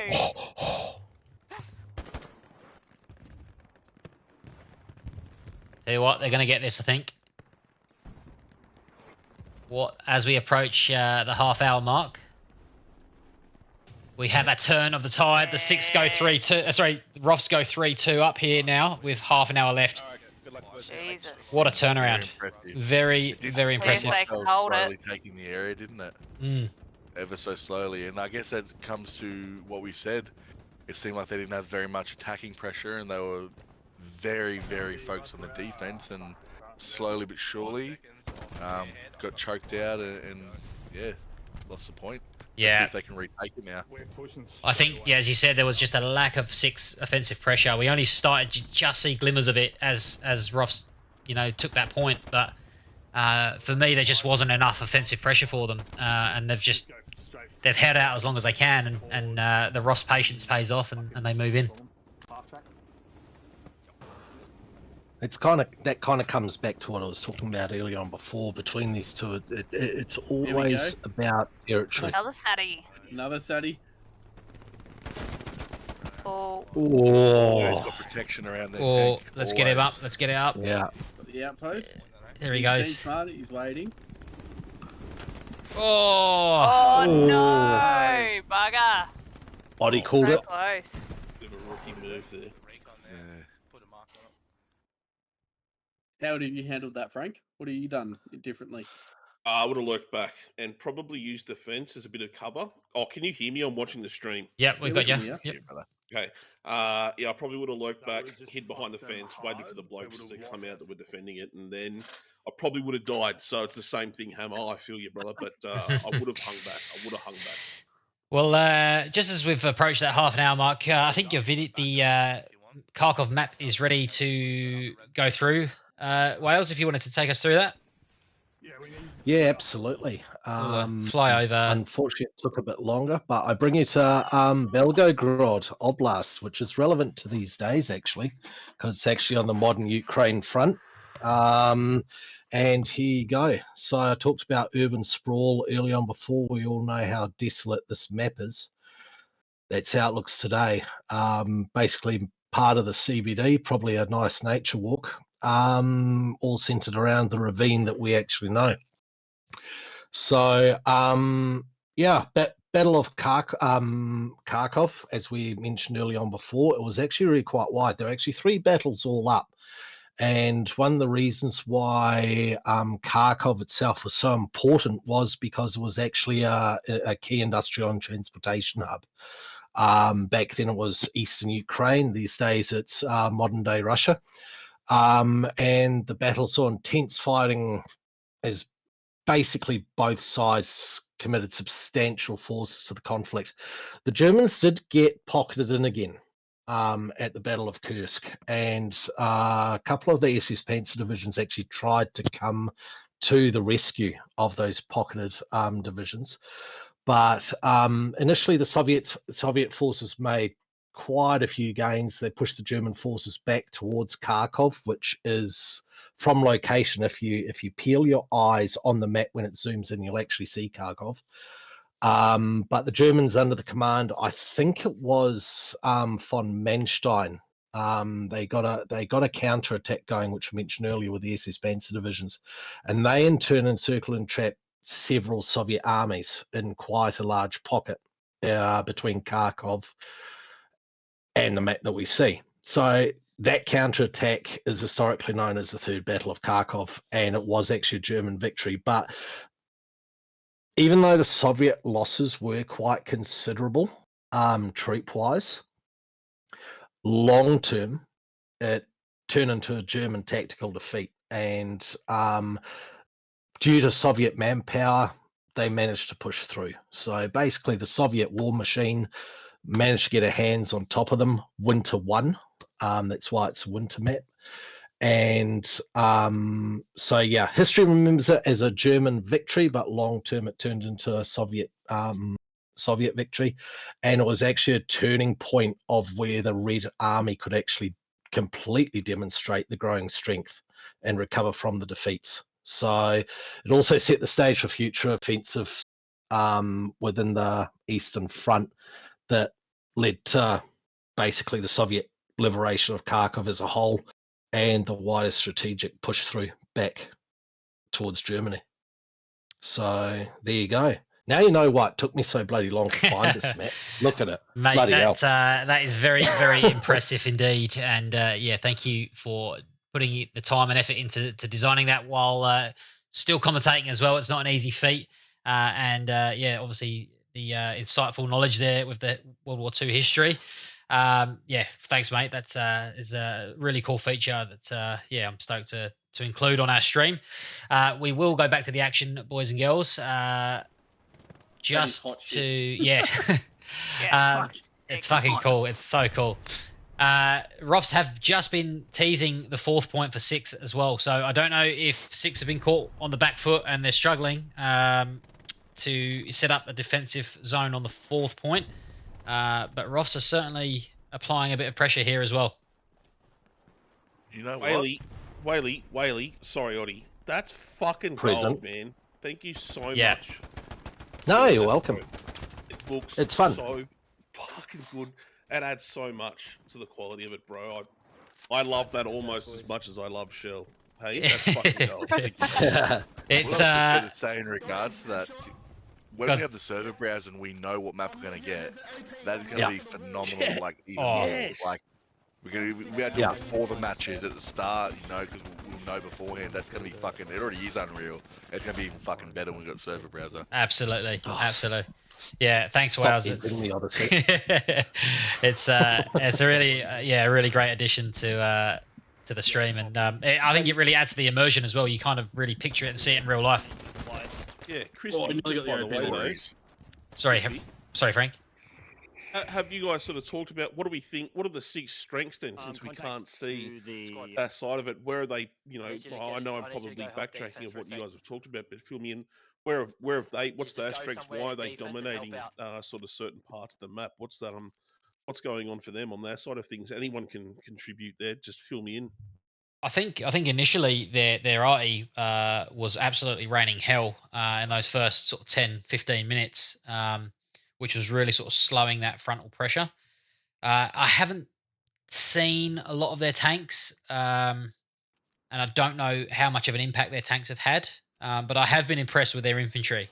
We did say going into the game that if you're going to kind of cut these two teams down the middle, you'd probably bank on ROFS having the the better infantry, while 6 have the better armor and tank crews.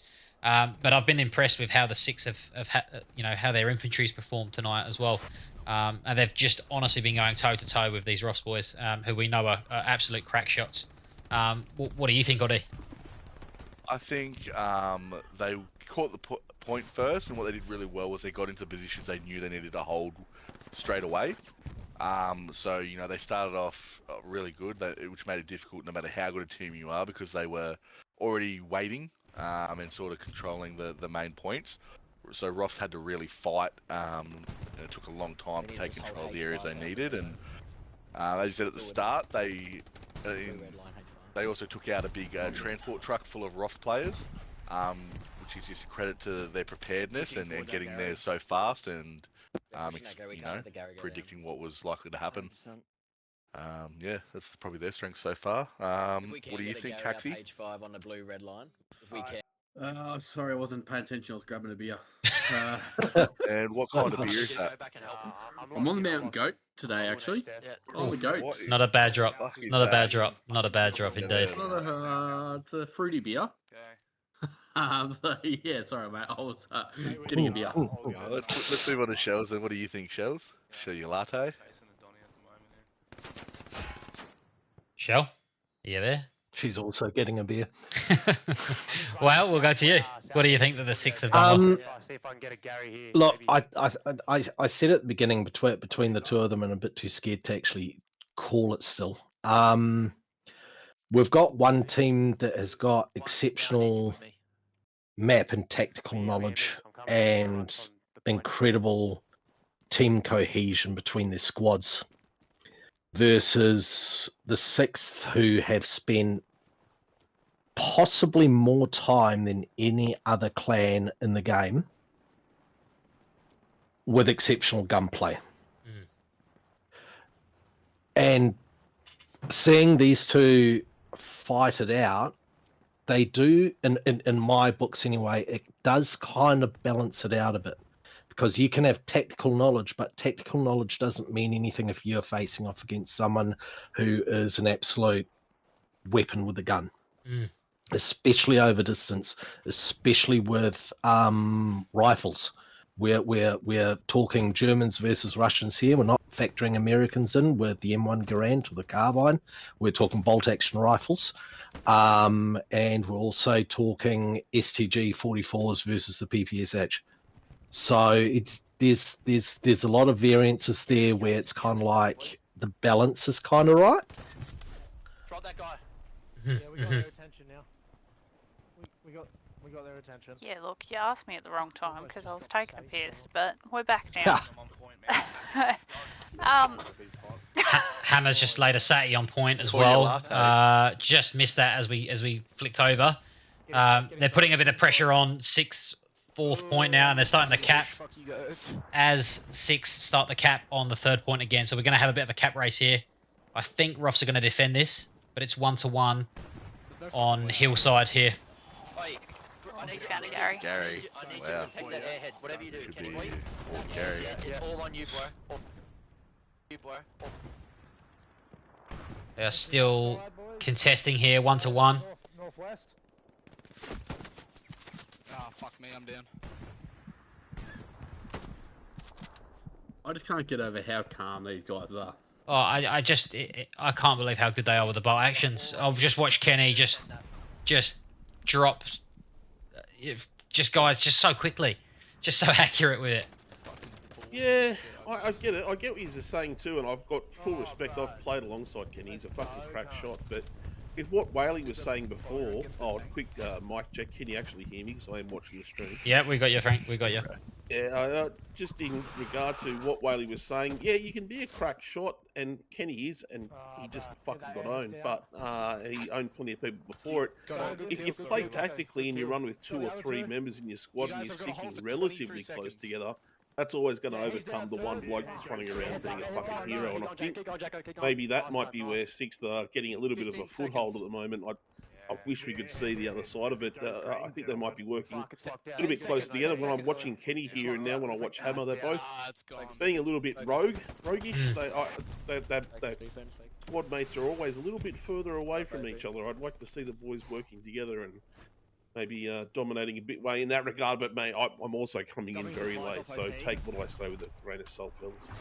That's a great point. It's arguably in contrast to what we've seen earlier on when, you know, we did comment on just how closely and in synchronization they were working together.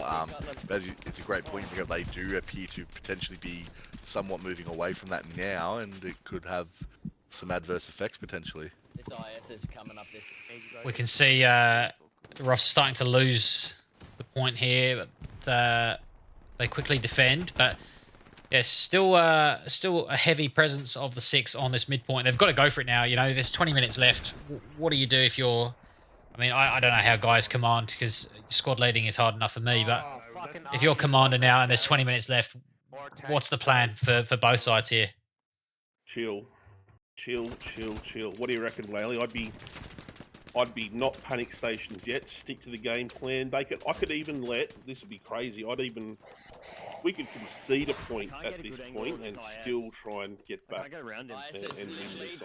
I'm not stressing at 30 minutes. Oh fuck yes, in. Yeah, consolidate.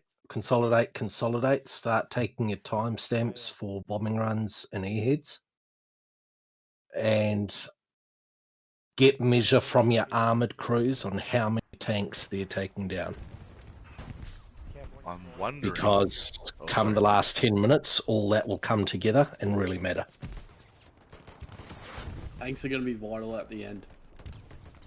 Yeah. If Ross can get 2 Tigers up there to defend midpoint, that's going to go in a long way because it's such an open map, and we all know the Tiger's such a strong tank. And Germans are a lot better with the tanks because they got the 2 Tigers which can hold down a point, and then they've got the Panther which has got speed to get up there and just roam around. As long as you don't stop the Panther, that is an absolute weapon of a tank.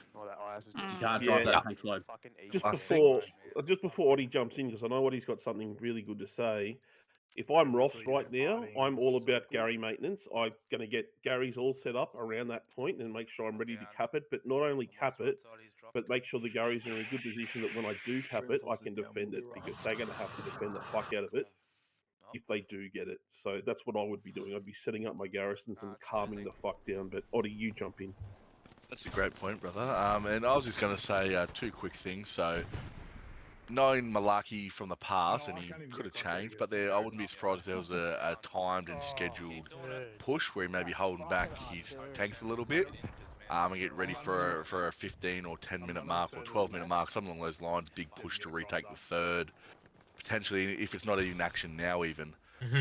He did used to have scheduled for, you know, like one maybe at the hour 10 mark, one at the 45-minute mark, one at the 12-minute mark or something along those lines. So there's a potential for that. Also, I think the Russian tanks, the heavy, are not to be underestimated. Sure, they may be shit in terms of driving, and they may not technically be as easy to use, but they are a very low profile, hard to hit tank. The bulk of the tank size is the turret on the IS-1. And, you know, it's very hard to destroy the tank from the turret compared to the frontal armor. Like, it's easy to deflect shots. It's we've had, you know, against the 7th, we had 1 IS-1 take out 2 German heavy tanks. They're not to be underestimated. I know people don't like using them, but I've seen them get over on the German tanks quite a bit on this map in particular. Well, Oddie, I think you were right in saying that it was in full force of Malarkey's push, because they have just capped the 3rd point back off of ROFS with 15 minutes to go. Where's the ROFS Garys? What's going on? That's the only side that I can see. There's none. I wish we could see the 6th side, because I might be lagging a bit, but they must be pressuring so hard, because there should be so many more garrisons up protecting this cap. And the funny thing we saw at the start was that ROF's initial garrison placement at the start of this game was incredible. They had 8 garrisons up, all around the point. covering every angle possible. And you would have thought that that they tried to establish this on the midpoint here, but It's just their tank, what a though. push from the Really, 6 really and set regrouping after holding it for 60 minutes and then having it taken away at the 30-minute mark. 15 minutes left and they've kept it back. That was an incredible push. Crispy, you've probably got better internet than me. I can see one in the red zone and one in the blue zone. Is that the only garrison that you saw on the map there? Correct. Yeah, that's all I could see. Me. Yeah. What the fuck's happened? Hacks, I'm going to throw to you, mate, because it's getting into tank time now that we're under this time limit. If you're on the ROFS side of things or you're on the 6 side of things, what are you doing with your tanks? And then after Hacks is done, Shell, if you want to jump in as well, because you're our tank experts, because it's going to come down to the armor, I think, in this situation. Hacks, what are you thinking? This is going to be bad, Look, boys. as I said before, I'd be probably doing the malarkey thing and getting the heavies ready. I wouldn't be pushing them up yet. I might even have a recon tank doing the old, what we call the Fubar special, and just getting up behind it and causing a bit of nuisance and being a decoy, just causing the tanks to second guess himself. I know when we've done it, a lot of the tank crews have said that they second guess when, as soon as they see, like myself and Fubar in the tanks, they'll always worry about us coming around behind them. But yeah, getting the pressure off the front door and then bringing up your heavies to just ram right through, in my opinion. That's what I'd be going for. Is just have that recon just get up behind, be a bit of a decoy, and then get the two heavies to just work in sync. Shall you got anything to add? Over the train. Yeah, you and your fucking recons, man. But honestly, do they cause a bit of a concern when you know that the Oh, recons out there? 100%. Every time we come up against you guys, it's like, oh fuck, we gotta keep an eye out on our asses. There's 100% gonna be a fucking recon or a light tank up our ass at some point of this match. Like, we know, and it does make you, make sure that you want to fucking have your head on a swivel. So it definitely puts that pressure on behind you as well. And the second that your teammates call out, oh yeah, recon or light back here, you're like, oh fuck, here they come.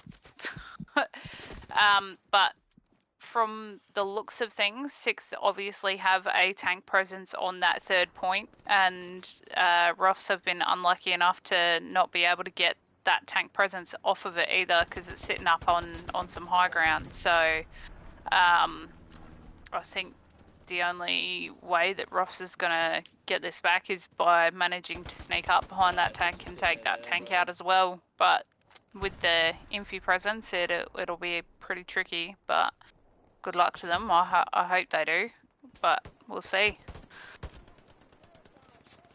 How long is left? I just can't see. We've got 13 minutes left, 13 and a half minutes at this stage.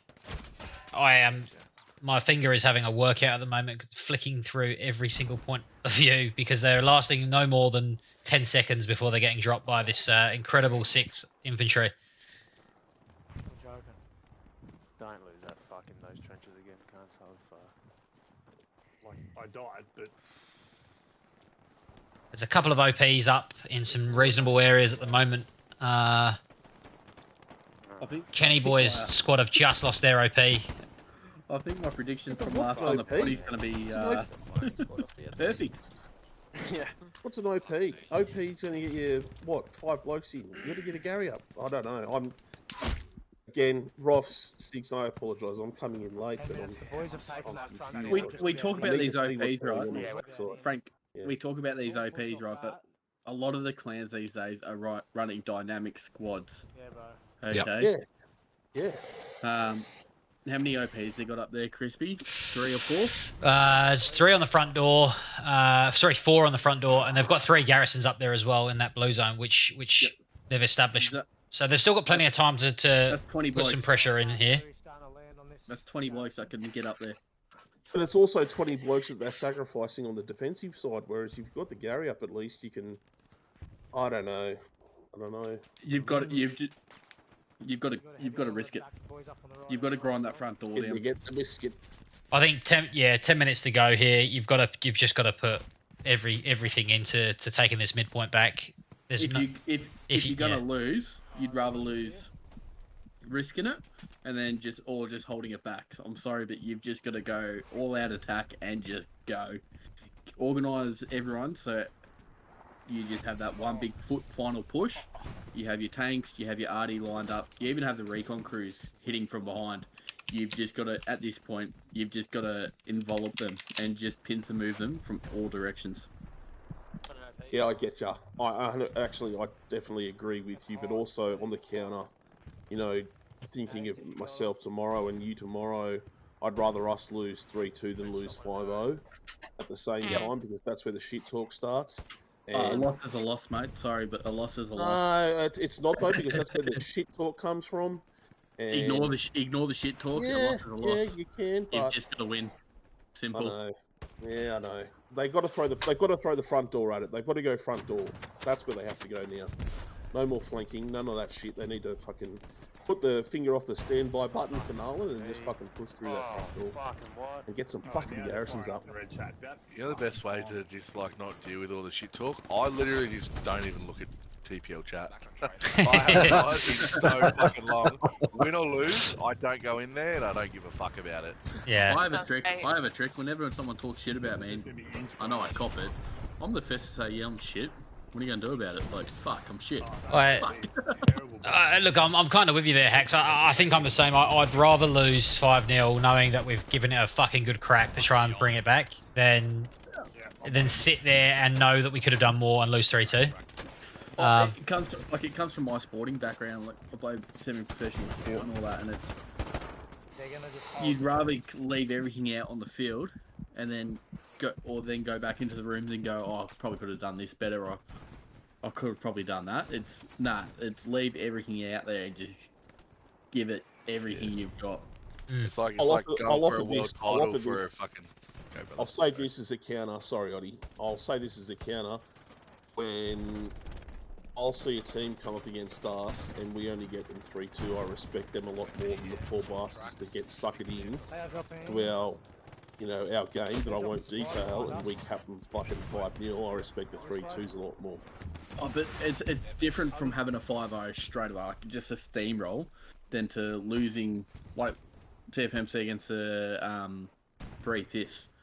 That was an absolute grind of a game, and we only got 4-1 in the last 4 minutes of the game.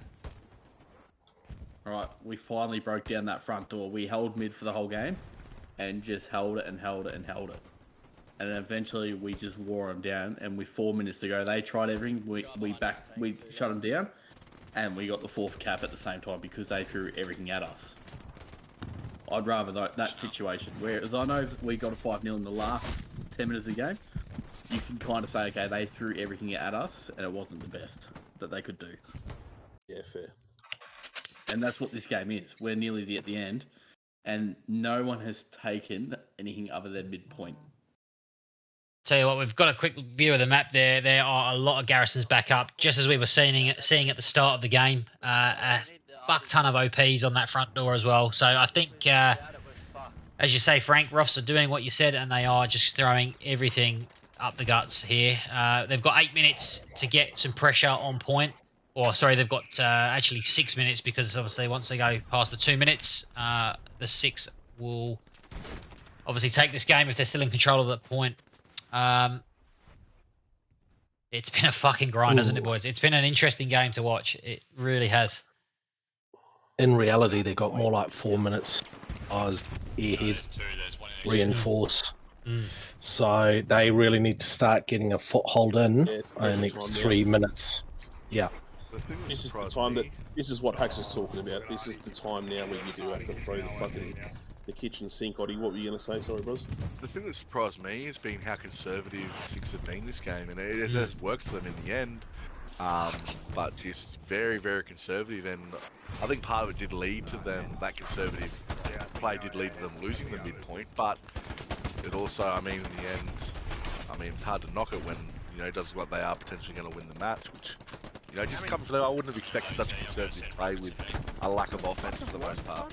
Well, mate, this is the thing that interests me in the fact it probably is the perfect map for them, because Six flogged them in the Pav Cup on this map, but then ROFS come back and fucking served them in March, 2 months later, on the same map. So, if of all the maps they had to play on, it's the first bombing run we've seen. Six of now have come back and said, "Well, you figured your shit out. We've been watching what you're doing, but I just wish."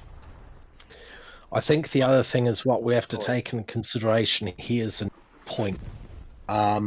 For ROFS to push windmills is a massive ask.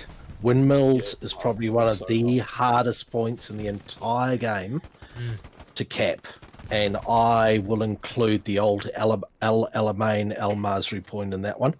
It's harder than that because of the open ground. It's not easy. Proximity to the top spawn for the defending team. So for the sixth to defend windmills is almost easier than for them to have to push the next point of ROFS. They can sit here comfortably and know they will not need as many resources back at windmills to defend because the terrain favours. Also, I'll go in on top of that because Whaley, you're saying everything that's happening in TFMC chat. There's all the boys, Six and ROFS. I hope you're listening or listening back.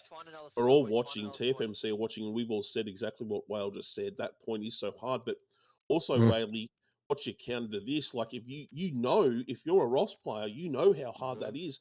Why haven't you set up better to know that that's the cap that you have to hit, and you know that you've got less than 17 minutes when it's 20 minutes gone to get that? Why haven't they prepared better? Are the Six too strong, or have they let themselves down? What's the narrative that we're telling at the end of this story?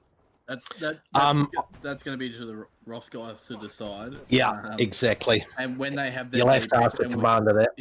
And when the ROFS have their debrief, and I know for a fact they have a lot of. They have what's our jobs as commentators? What do you guys say? Like, why the fuck didn't they get ready for that? At the start, their Gary placements was very good. Take a while though to get up. Yeah, it did, but their start fucked them. That start fucked them, and I think that's what set the tone for the game. I think you've got to give credit to the opposition. Oh, 100%. Even if you do make a mistake, I think a reason, it was hard to say without seeing it, but a reason they probably didn't get up so fast, I'd imagine a lot of their players were perhaps in combat, under pressure, getting taken out even. I think you have to sort of just assume, unless we're told otherwise, that it's just down to the Six doing well. I look at it before. One of the guys in Hump JK in the Twitch stream said just before, Six with a 2k attack score for the whole side, but a 26,000 defense score. Yeah, that's when that shows you. But to Hump and the boys that are listening then in the thing, you guys can comment as well and tell us what you think. I don't want the narrative coming out of this to be, the point was in Six's favour, midpoint was in Six's favour. That's a fucking get out free clause. No, I don't think it is. So is there a reason that Six have won outside of the fact that they had the easy mid cap? To get into that question, if I were commander, right, I would. Oh my god, here comes the corporate chat. I'm sorry, everyone. I do apologise, but you have to look at risk management, right? What is my risk of how many resources I need to go and get windmills versus the outcome of my defence on distillery? When we're talking about cap weight and how many people you need to actually get up there, how many tanks, etc., are you best putting all your eggs in one basket and getting a good defensive system set up, or should you push? And that's where I said beforehand, that's something that you'll have to ask the commander to what their thinking on it was. I can't answer that.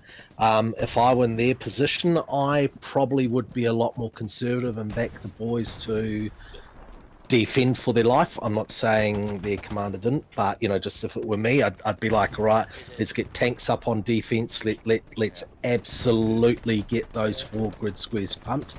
Maybe a squad forward, as we're seeing here, for satchels on tanks and all that kind of stuff, just to thin them out, get that defense and depth going, where you're thinning out up to the point, right? But what I meant by when I said that windmills is by far the hardest point to cap, I'm not saying it favours the sixth. What I mean is that the amount of resources and considerations and everything that you have to put into this while you're in a clan war, it's a lot. There's a lot going on that you have to consider to get windmills. And I think we've seen in the past as well, an airhead could do it, or an entire army couldn't do it. You just don't know. Yeah, I think it clearly favours the 6, but they lost the point and regathered it, so you cannot say the win is because of that. I think it's just the fact that it clearly favours the 6, but in saying that, ROFS were good enough to take it. They weren't good enough to hold it. 6 came back and took it, so it's just congratulations to them.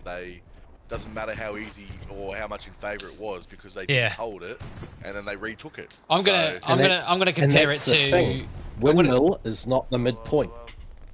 I'm going to compare this to, and I don't want this to take credit because this game has been a ripper game, but if we go back to the 11th versus TFMC game last week, the exact same start happened to the 11th, and we lost both transport trucks on the way up there, and it wasn't a case that you know dictated how the game went. We were putting pressure on that midpoint for the entire game, but TFMC defended incredibly, and I think 6. Credit to them in this game, they have defended absolutely incredibly. They have stopped the frontal pressure coming from ROFS. I know that was ROFS' game plan going into this, is that they wanted to apply a lot of frontal pressure, and 6 have just handled it and swallowed it all up and soaked it up, and they've defended incredibly. So congratulations to the 6. They have moved into the final of the summit. What an incredible achievement. TPL Light champions last year, the PAV Cup champions, and now DMT champions. Let's not forget the DMT League. And they now move in to the Summit final, where they will meet the 7th. What an incredible win. I'm hoping we get Mulligan or Rig Doctor or some of the 6 members to join us for a post-match interview, because I would love to hear their thoughts. I'll jump in now. Fucking I'll jump into the Discord now and see if I can convince them to come. But well called at the end there, Crispy. It's one of the best calls I've heard you call. I'm glad that we can attribute something other than the map placement. It was about defense. We've got Rum here now. I'm going to jump in and see if I can convince a couple of 6 to join in. You guys want to introduce Rum and have a little bit of a chat to him? Yeah, well, welcome, Rum. Thanks for joining us, mate, and commiserations for the result. Obviously, it didn't quite go the way you guys were hoping for. What was your immediate thoughts at the end of that game? Look, I'm going to start with fuck Kharkov. Mate, when you watched when that came up, it's a hard pill to swallow, but accept that loss because we fought our fucking hardest. That point is not favourite to German. We did our best, but we're at the end there when we lost the 3rd point after we capped it. We just weren't controlling the right areas, which I was calling. But hey, it happens. It's tough to swallow, but the better team won today. No, fair enough, mate. And, well, I'm sure the guys have got some more. Sorry, I'm sure the guys have got some questions for you as well. I do just want to give Wales some credit because obviously there is a half an hour delay on this stream, and the comments are rolling in. For you are getting a lot of credit for this map overlay that you've implemented. And Rum, when you watch this back, you'll see what Wales has done with Kharkov here. So I am just going to leave this rolling in the background while we have a bit of a chat with the guys, because a lot of the guys in the chat want to see this at the end. So yeah, thanks again for that, Wales. Who else have we got with us joining us? We've got Mulligan here. Mulligan, mate, congratulations on the win. We were just saying what an incredible achievement the 6 have had, going from TPL Light champions last year to PAV Cup champions, DMT champions earlier today in the Tank League, and now reaching the Summit final against the 6. You must be over the moon, mate. You got no idea, boys. My heart rate is like through the roof. It must be at 150 minimum right now. That was the sweatiest shit in the world, Rum. Like, you have no idea. That was nuts. Oh, but thanks for the fight, Rum, because fuck, that was a fucking effort. It was seriously a great big effort. Yeah, look, Mully, oh sorry, Rum. Mully, have you? Can I ask you and Rum a couple of questions before the other boys join in? Yeah, sure. And Rum, you jump in as well too, because you've got a mind that I respect more than anyone else. But I'll go Mulligan first. The biggest thing that Whaley and I, and then Crispy just nailed beautifully at the end there, and then Oddie jumped in as well. And, Holy shit! What a fucking battle, eh? Wait your goddamn turn, boy. Just cool down there, Penny. Sorry, talking, that's all right, mate. We were just talking, Mulligan. I'll throw it to you first, and then we can go to Rum, and Kenny might want to jump in as well, and Heelsy, who's here as well. Heelsy, commiserations. Wampy, commiserations. Fuck, they're all streaming in now. Just mute yourself, boys, because I can still hear Kenny huffing and puffing, the brother. Sorry, lad. Sorry, no, it's all good, buzz. It's all good. I love it. Mulligan, I'll throw to you first. This is the narrative I don't want to set from this game, and Walesy jumped in on it, and Crispy analysed it well as well. But Kharkov coming back up again, we heard Rum say when he first came in, fuck that, can't believe it happened again. I said it last night on the podcast, I didn't want to see Kharkov again. But I also said to the boys, and some of us agreed, that it was kind of almost poetic that it was Kharkov again, because we saw Sixth come out on top in the Pavlova Cup, and then in March, 2 months later, Sixth got the wood back up and got Kharkov again, and they got the win there. We're talking a lot about the placement of the mid cap and where the mid cap was. And like I said, Whaley had his stuff, but I want to hear it from you guys. I don't want the narrative to be coming out of this. If it was any other midpoint, it would have been a different story. It's a very interesting placement for the mid that you got there. ROFS did cap it back at one point. Mulligan, do you think it was beneficial to your side where that was? And ultimately, what won you the match? What were you guys doing? Did you go full defense there, or were you trying to push on and cap the fourth point? Give us the Sixth perspective, and then we'll hear from Rum. Thanks for that, Frankie. So from the Sixth perspective, that objective, let alone, is in favour of the Russians by a good margin, I'll say. Not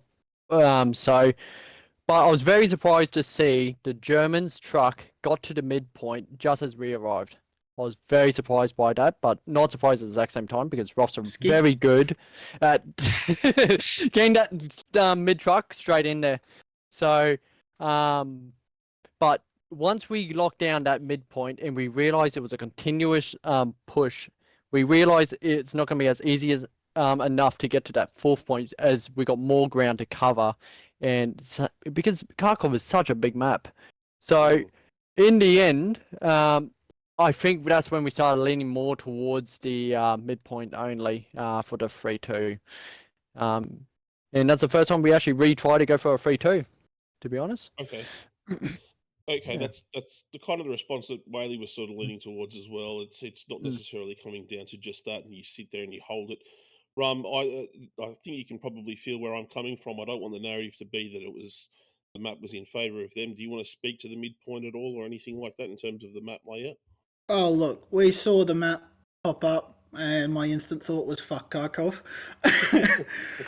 And then I saw the point pop up. We knew it was going to be a slog, but we weren't going to go as the reason we lose. We were going to make sure that we're going to fight. We knew the choke points on that map pretty well. There's a few key points that you've got to hold in order to hold the mid. Once we capped mid, we probably didn't get control of them as best we could. That's why we lost it. But look, I just have to accept it. It's a hard loss to take. But GG6, you guys played a fucking amazing game. Thanks, man. Yeah, both did though, bro. You both did. You hats off to both teams. Before I hand it over, because we've got a fucking absolute assortment of characters in here now, I'm just going to introduce everyone, if it's all right, Crispy. We've got Newey here. We've heard from Mulligan. We've got Rum. I can see Hillsy here. I've got Wampy here. I've got my old mate Kenny Boy from the TFMC days here. Do each of you just want to give your thoughts on the match before you get questions from all of us, starting with Newey? Amazing game. Loved it. It was definitely not an easy game at all. The meat grinding was intense near the end, like last 10 minutes. Yeah, it's pretty hectic. It was even better to watch, Newey, and it's great to hear from you, mate. Hillsy, what's your thoughts on the game? I'm just naturally pretty devastated, but I obviously just want to acknowledge just how great the Six are. They capped it first as they should. They gave us a chance, and we should have held it, but we weren't able to. And it's a credit to them because they're just that good. They're able to take it back off us, and we tried our absolute best to try and take it off them. We knew they'd sort of parked the bus at that point, so we were throwing everything at them. And to their credit, they were able to withstand it. So massive props to Six. Thanks to the ROFS crew. Like, I've been sitting in defence most of this season, and it's been really professional, organised group of lads that I've been working with across the board. So ROFS guys, I know people are pretty shook at the moment, but hold your heads up high. We played an absolute cracker, and lads let loose. Thank you guys for covering it so that people could actually see what we're up to on console. We really appreciate it. I'm really looking forward to listening to your insights back. Probably over a quiet bourbon or 8 tomorrow. And you know what? In 12 hours from now, it's going to feel a bit different, brother. And you're an emotionally intelligent person, so I know you'll come back from this. Wampy, any thoughts from you, mate? GG, Newey, Mulligan, the rest of the Six boys. That was awesome game, and you're going into the finals now, and wish you all the luck for that. And I'm batting for you guys for the finals, and I didn't expect them to hold on to a 3-2. So my game was pretty quiet in the defense at the start. So awesome. Always a gentleman, and I think we probably all agree with you. We're all gonna be batting for you, Mulligan and Newey. And if you're not reading between the lines, lads let loose staff, you are about to be asked to ask questions. I'm going to throw to Whaley first, so start getting your questions. Oh, well, I just asked Kenny. Hold up. Kenny, we missed Kenny Boy. The old mate, Kenny Boy. How are you, bro? And how did you feel about that match? It's your chance to get your comments in, because then I'm going to throw to Whaley and let him ask his stuff. So, Kenny, how are you, bro? Thank you for streaming tonight. Oh, absolute pleasure. Hey, just to the Six crew, unbelievable. Played the game of your life, unreal. That was, I think, exactly what we expected from the Six boys, an absolute bloodbath. To the ROFS, I definitely want to apologise. I don't know if it was caught on the stream. I hope it wasn't, because it was embarrassing. I got the the troop transport truck stuck at the start of the match. Kenny, you're going to hate me, mate. It's on the stream. It's on the stream. We all saw it. You like me yelling to get in my truck? I barely have a licence in real life. I don't even know why I got told to drive the truck at the start. Better when we got ROFS around telling all the ROFS boys, do not get in the truck till I get in the truck, and then what happens? Truck gets blown up.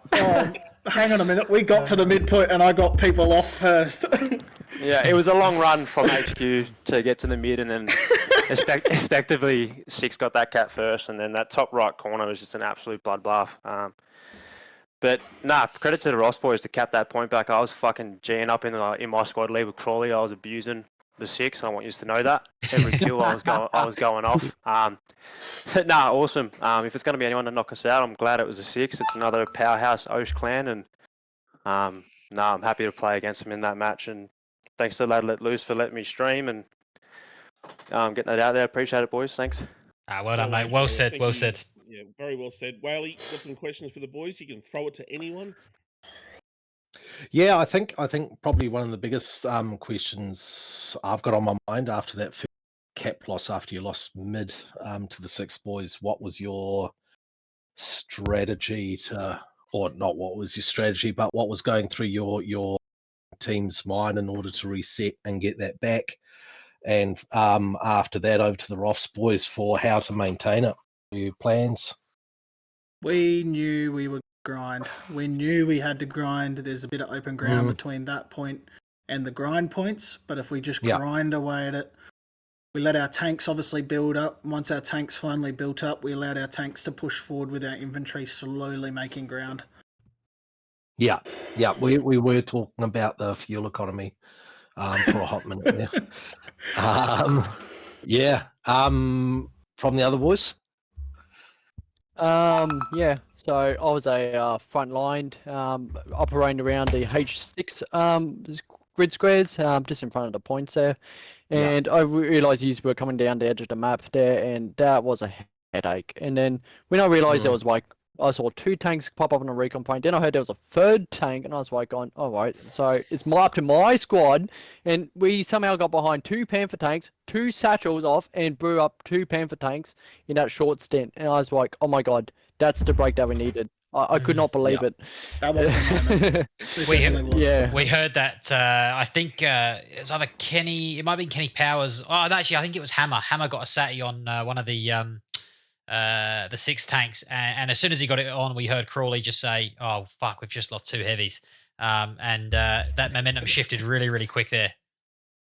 Yeah. I just came in clutching, just got through that H6 sector. I'm surprised that there was not much infantry up there. But yeah, it was.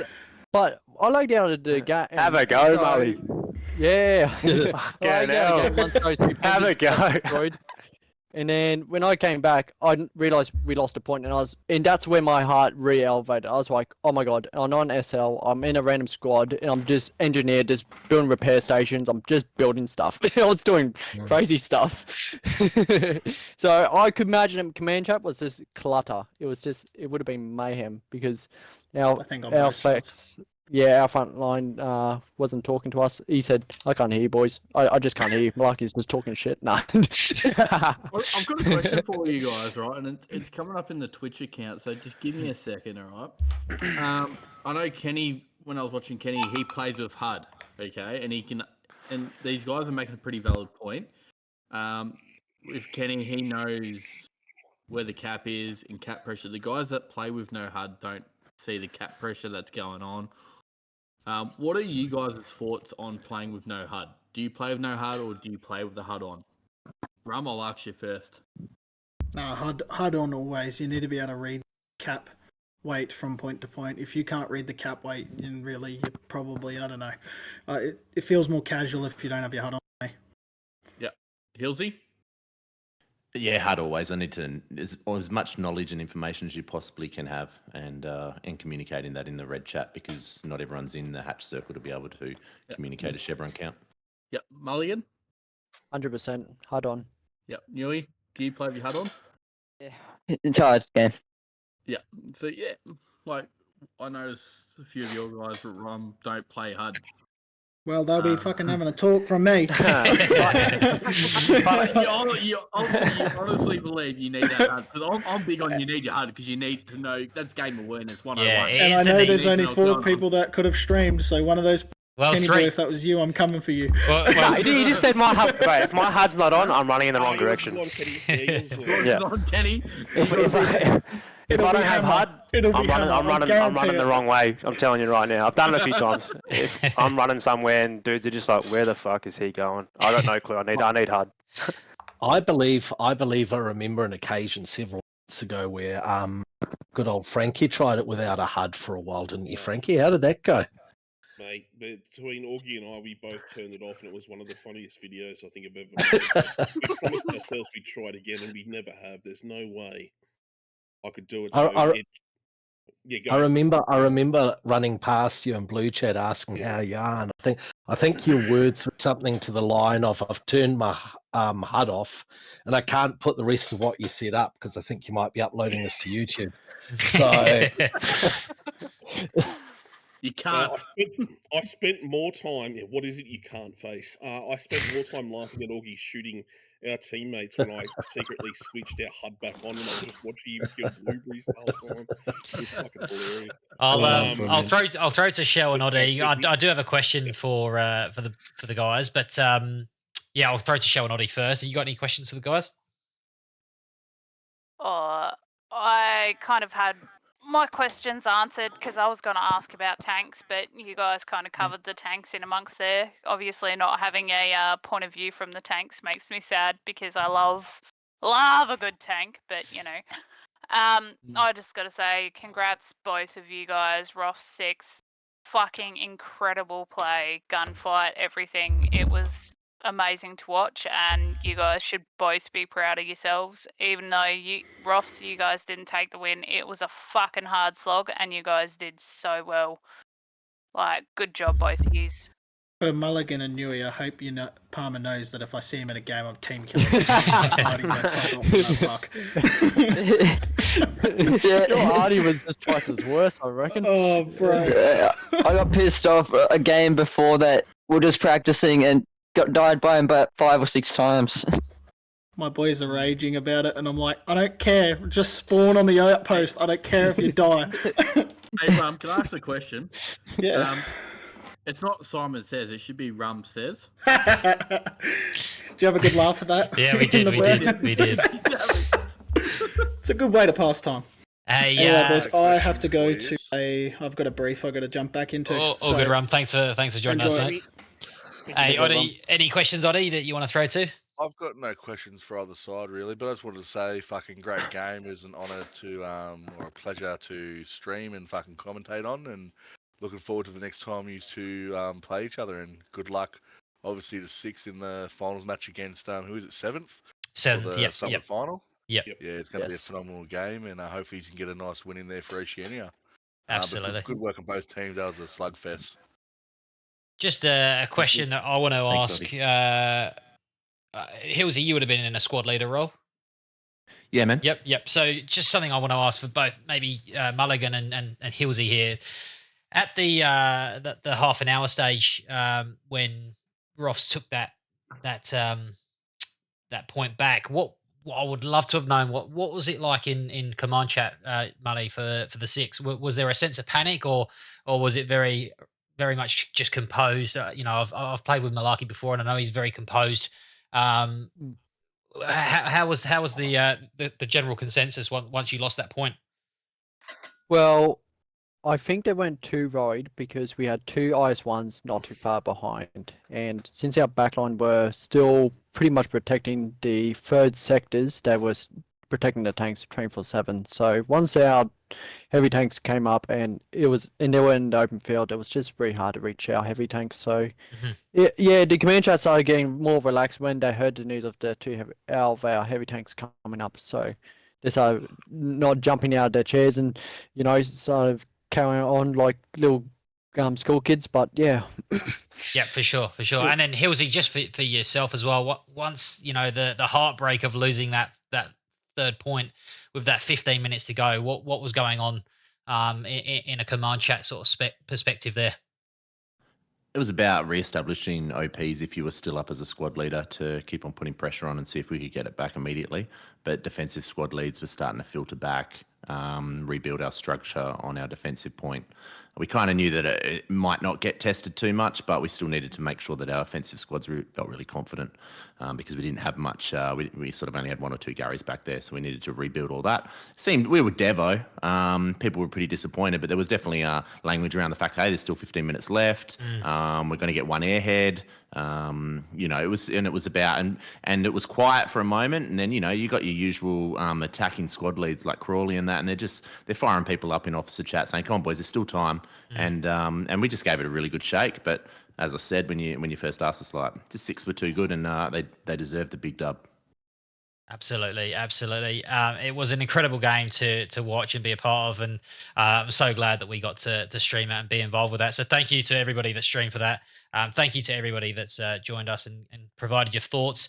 Guys, is there anything you want to add before we wrap up, Frankie? Yeah, just quickly, everything that I was talking about before was in no regard directed at the commentary. When I was talking about the mid-cut, it's me having my finger on the pulse. I'm looking at multiple discords at the same time, and this is a credit to both sides.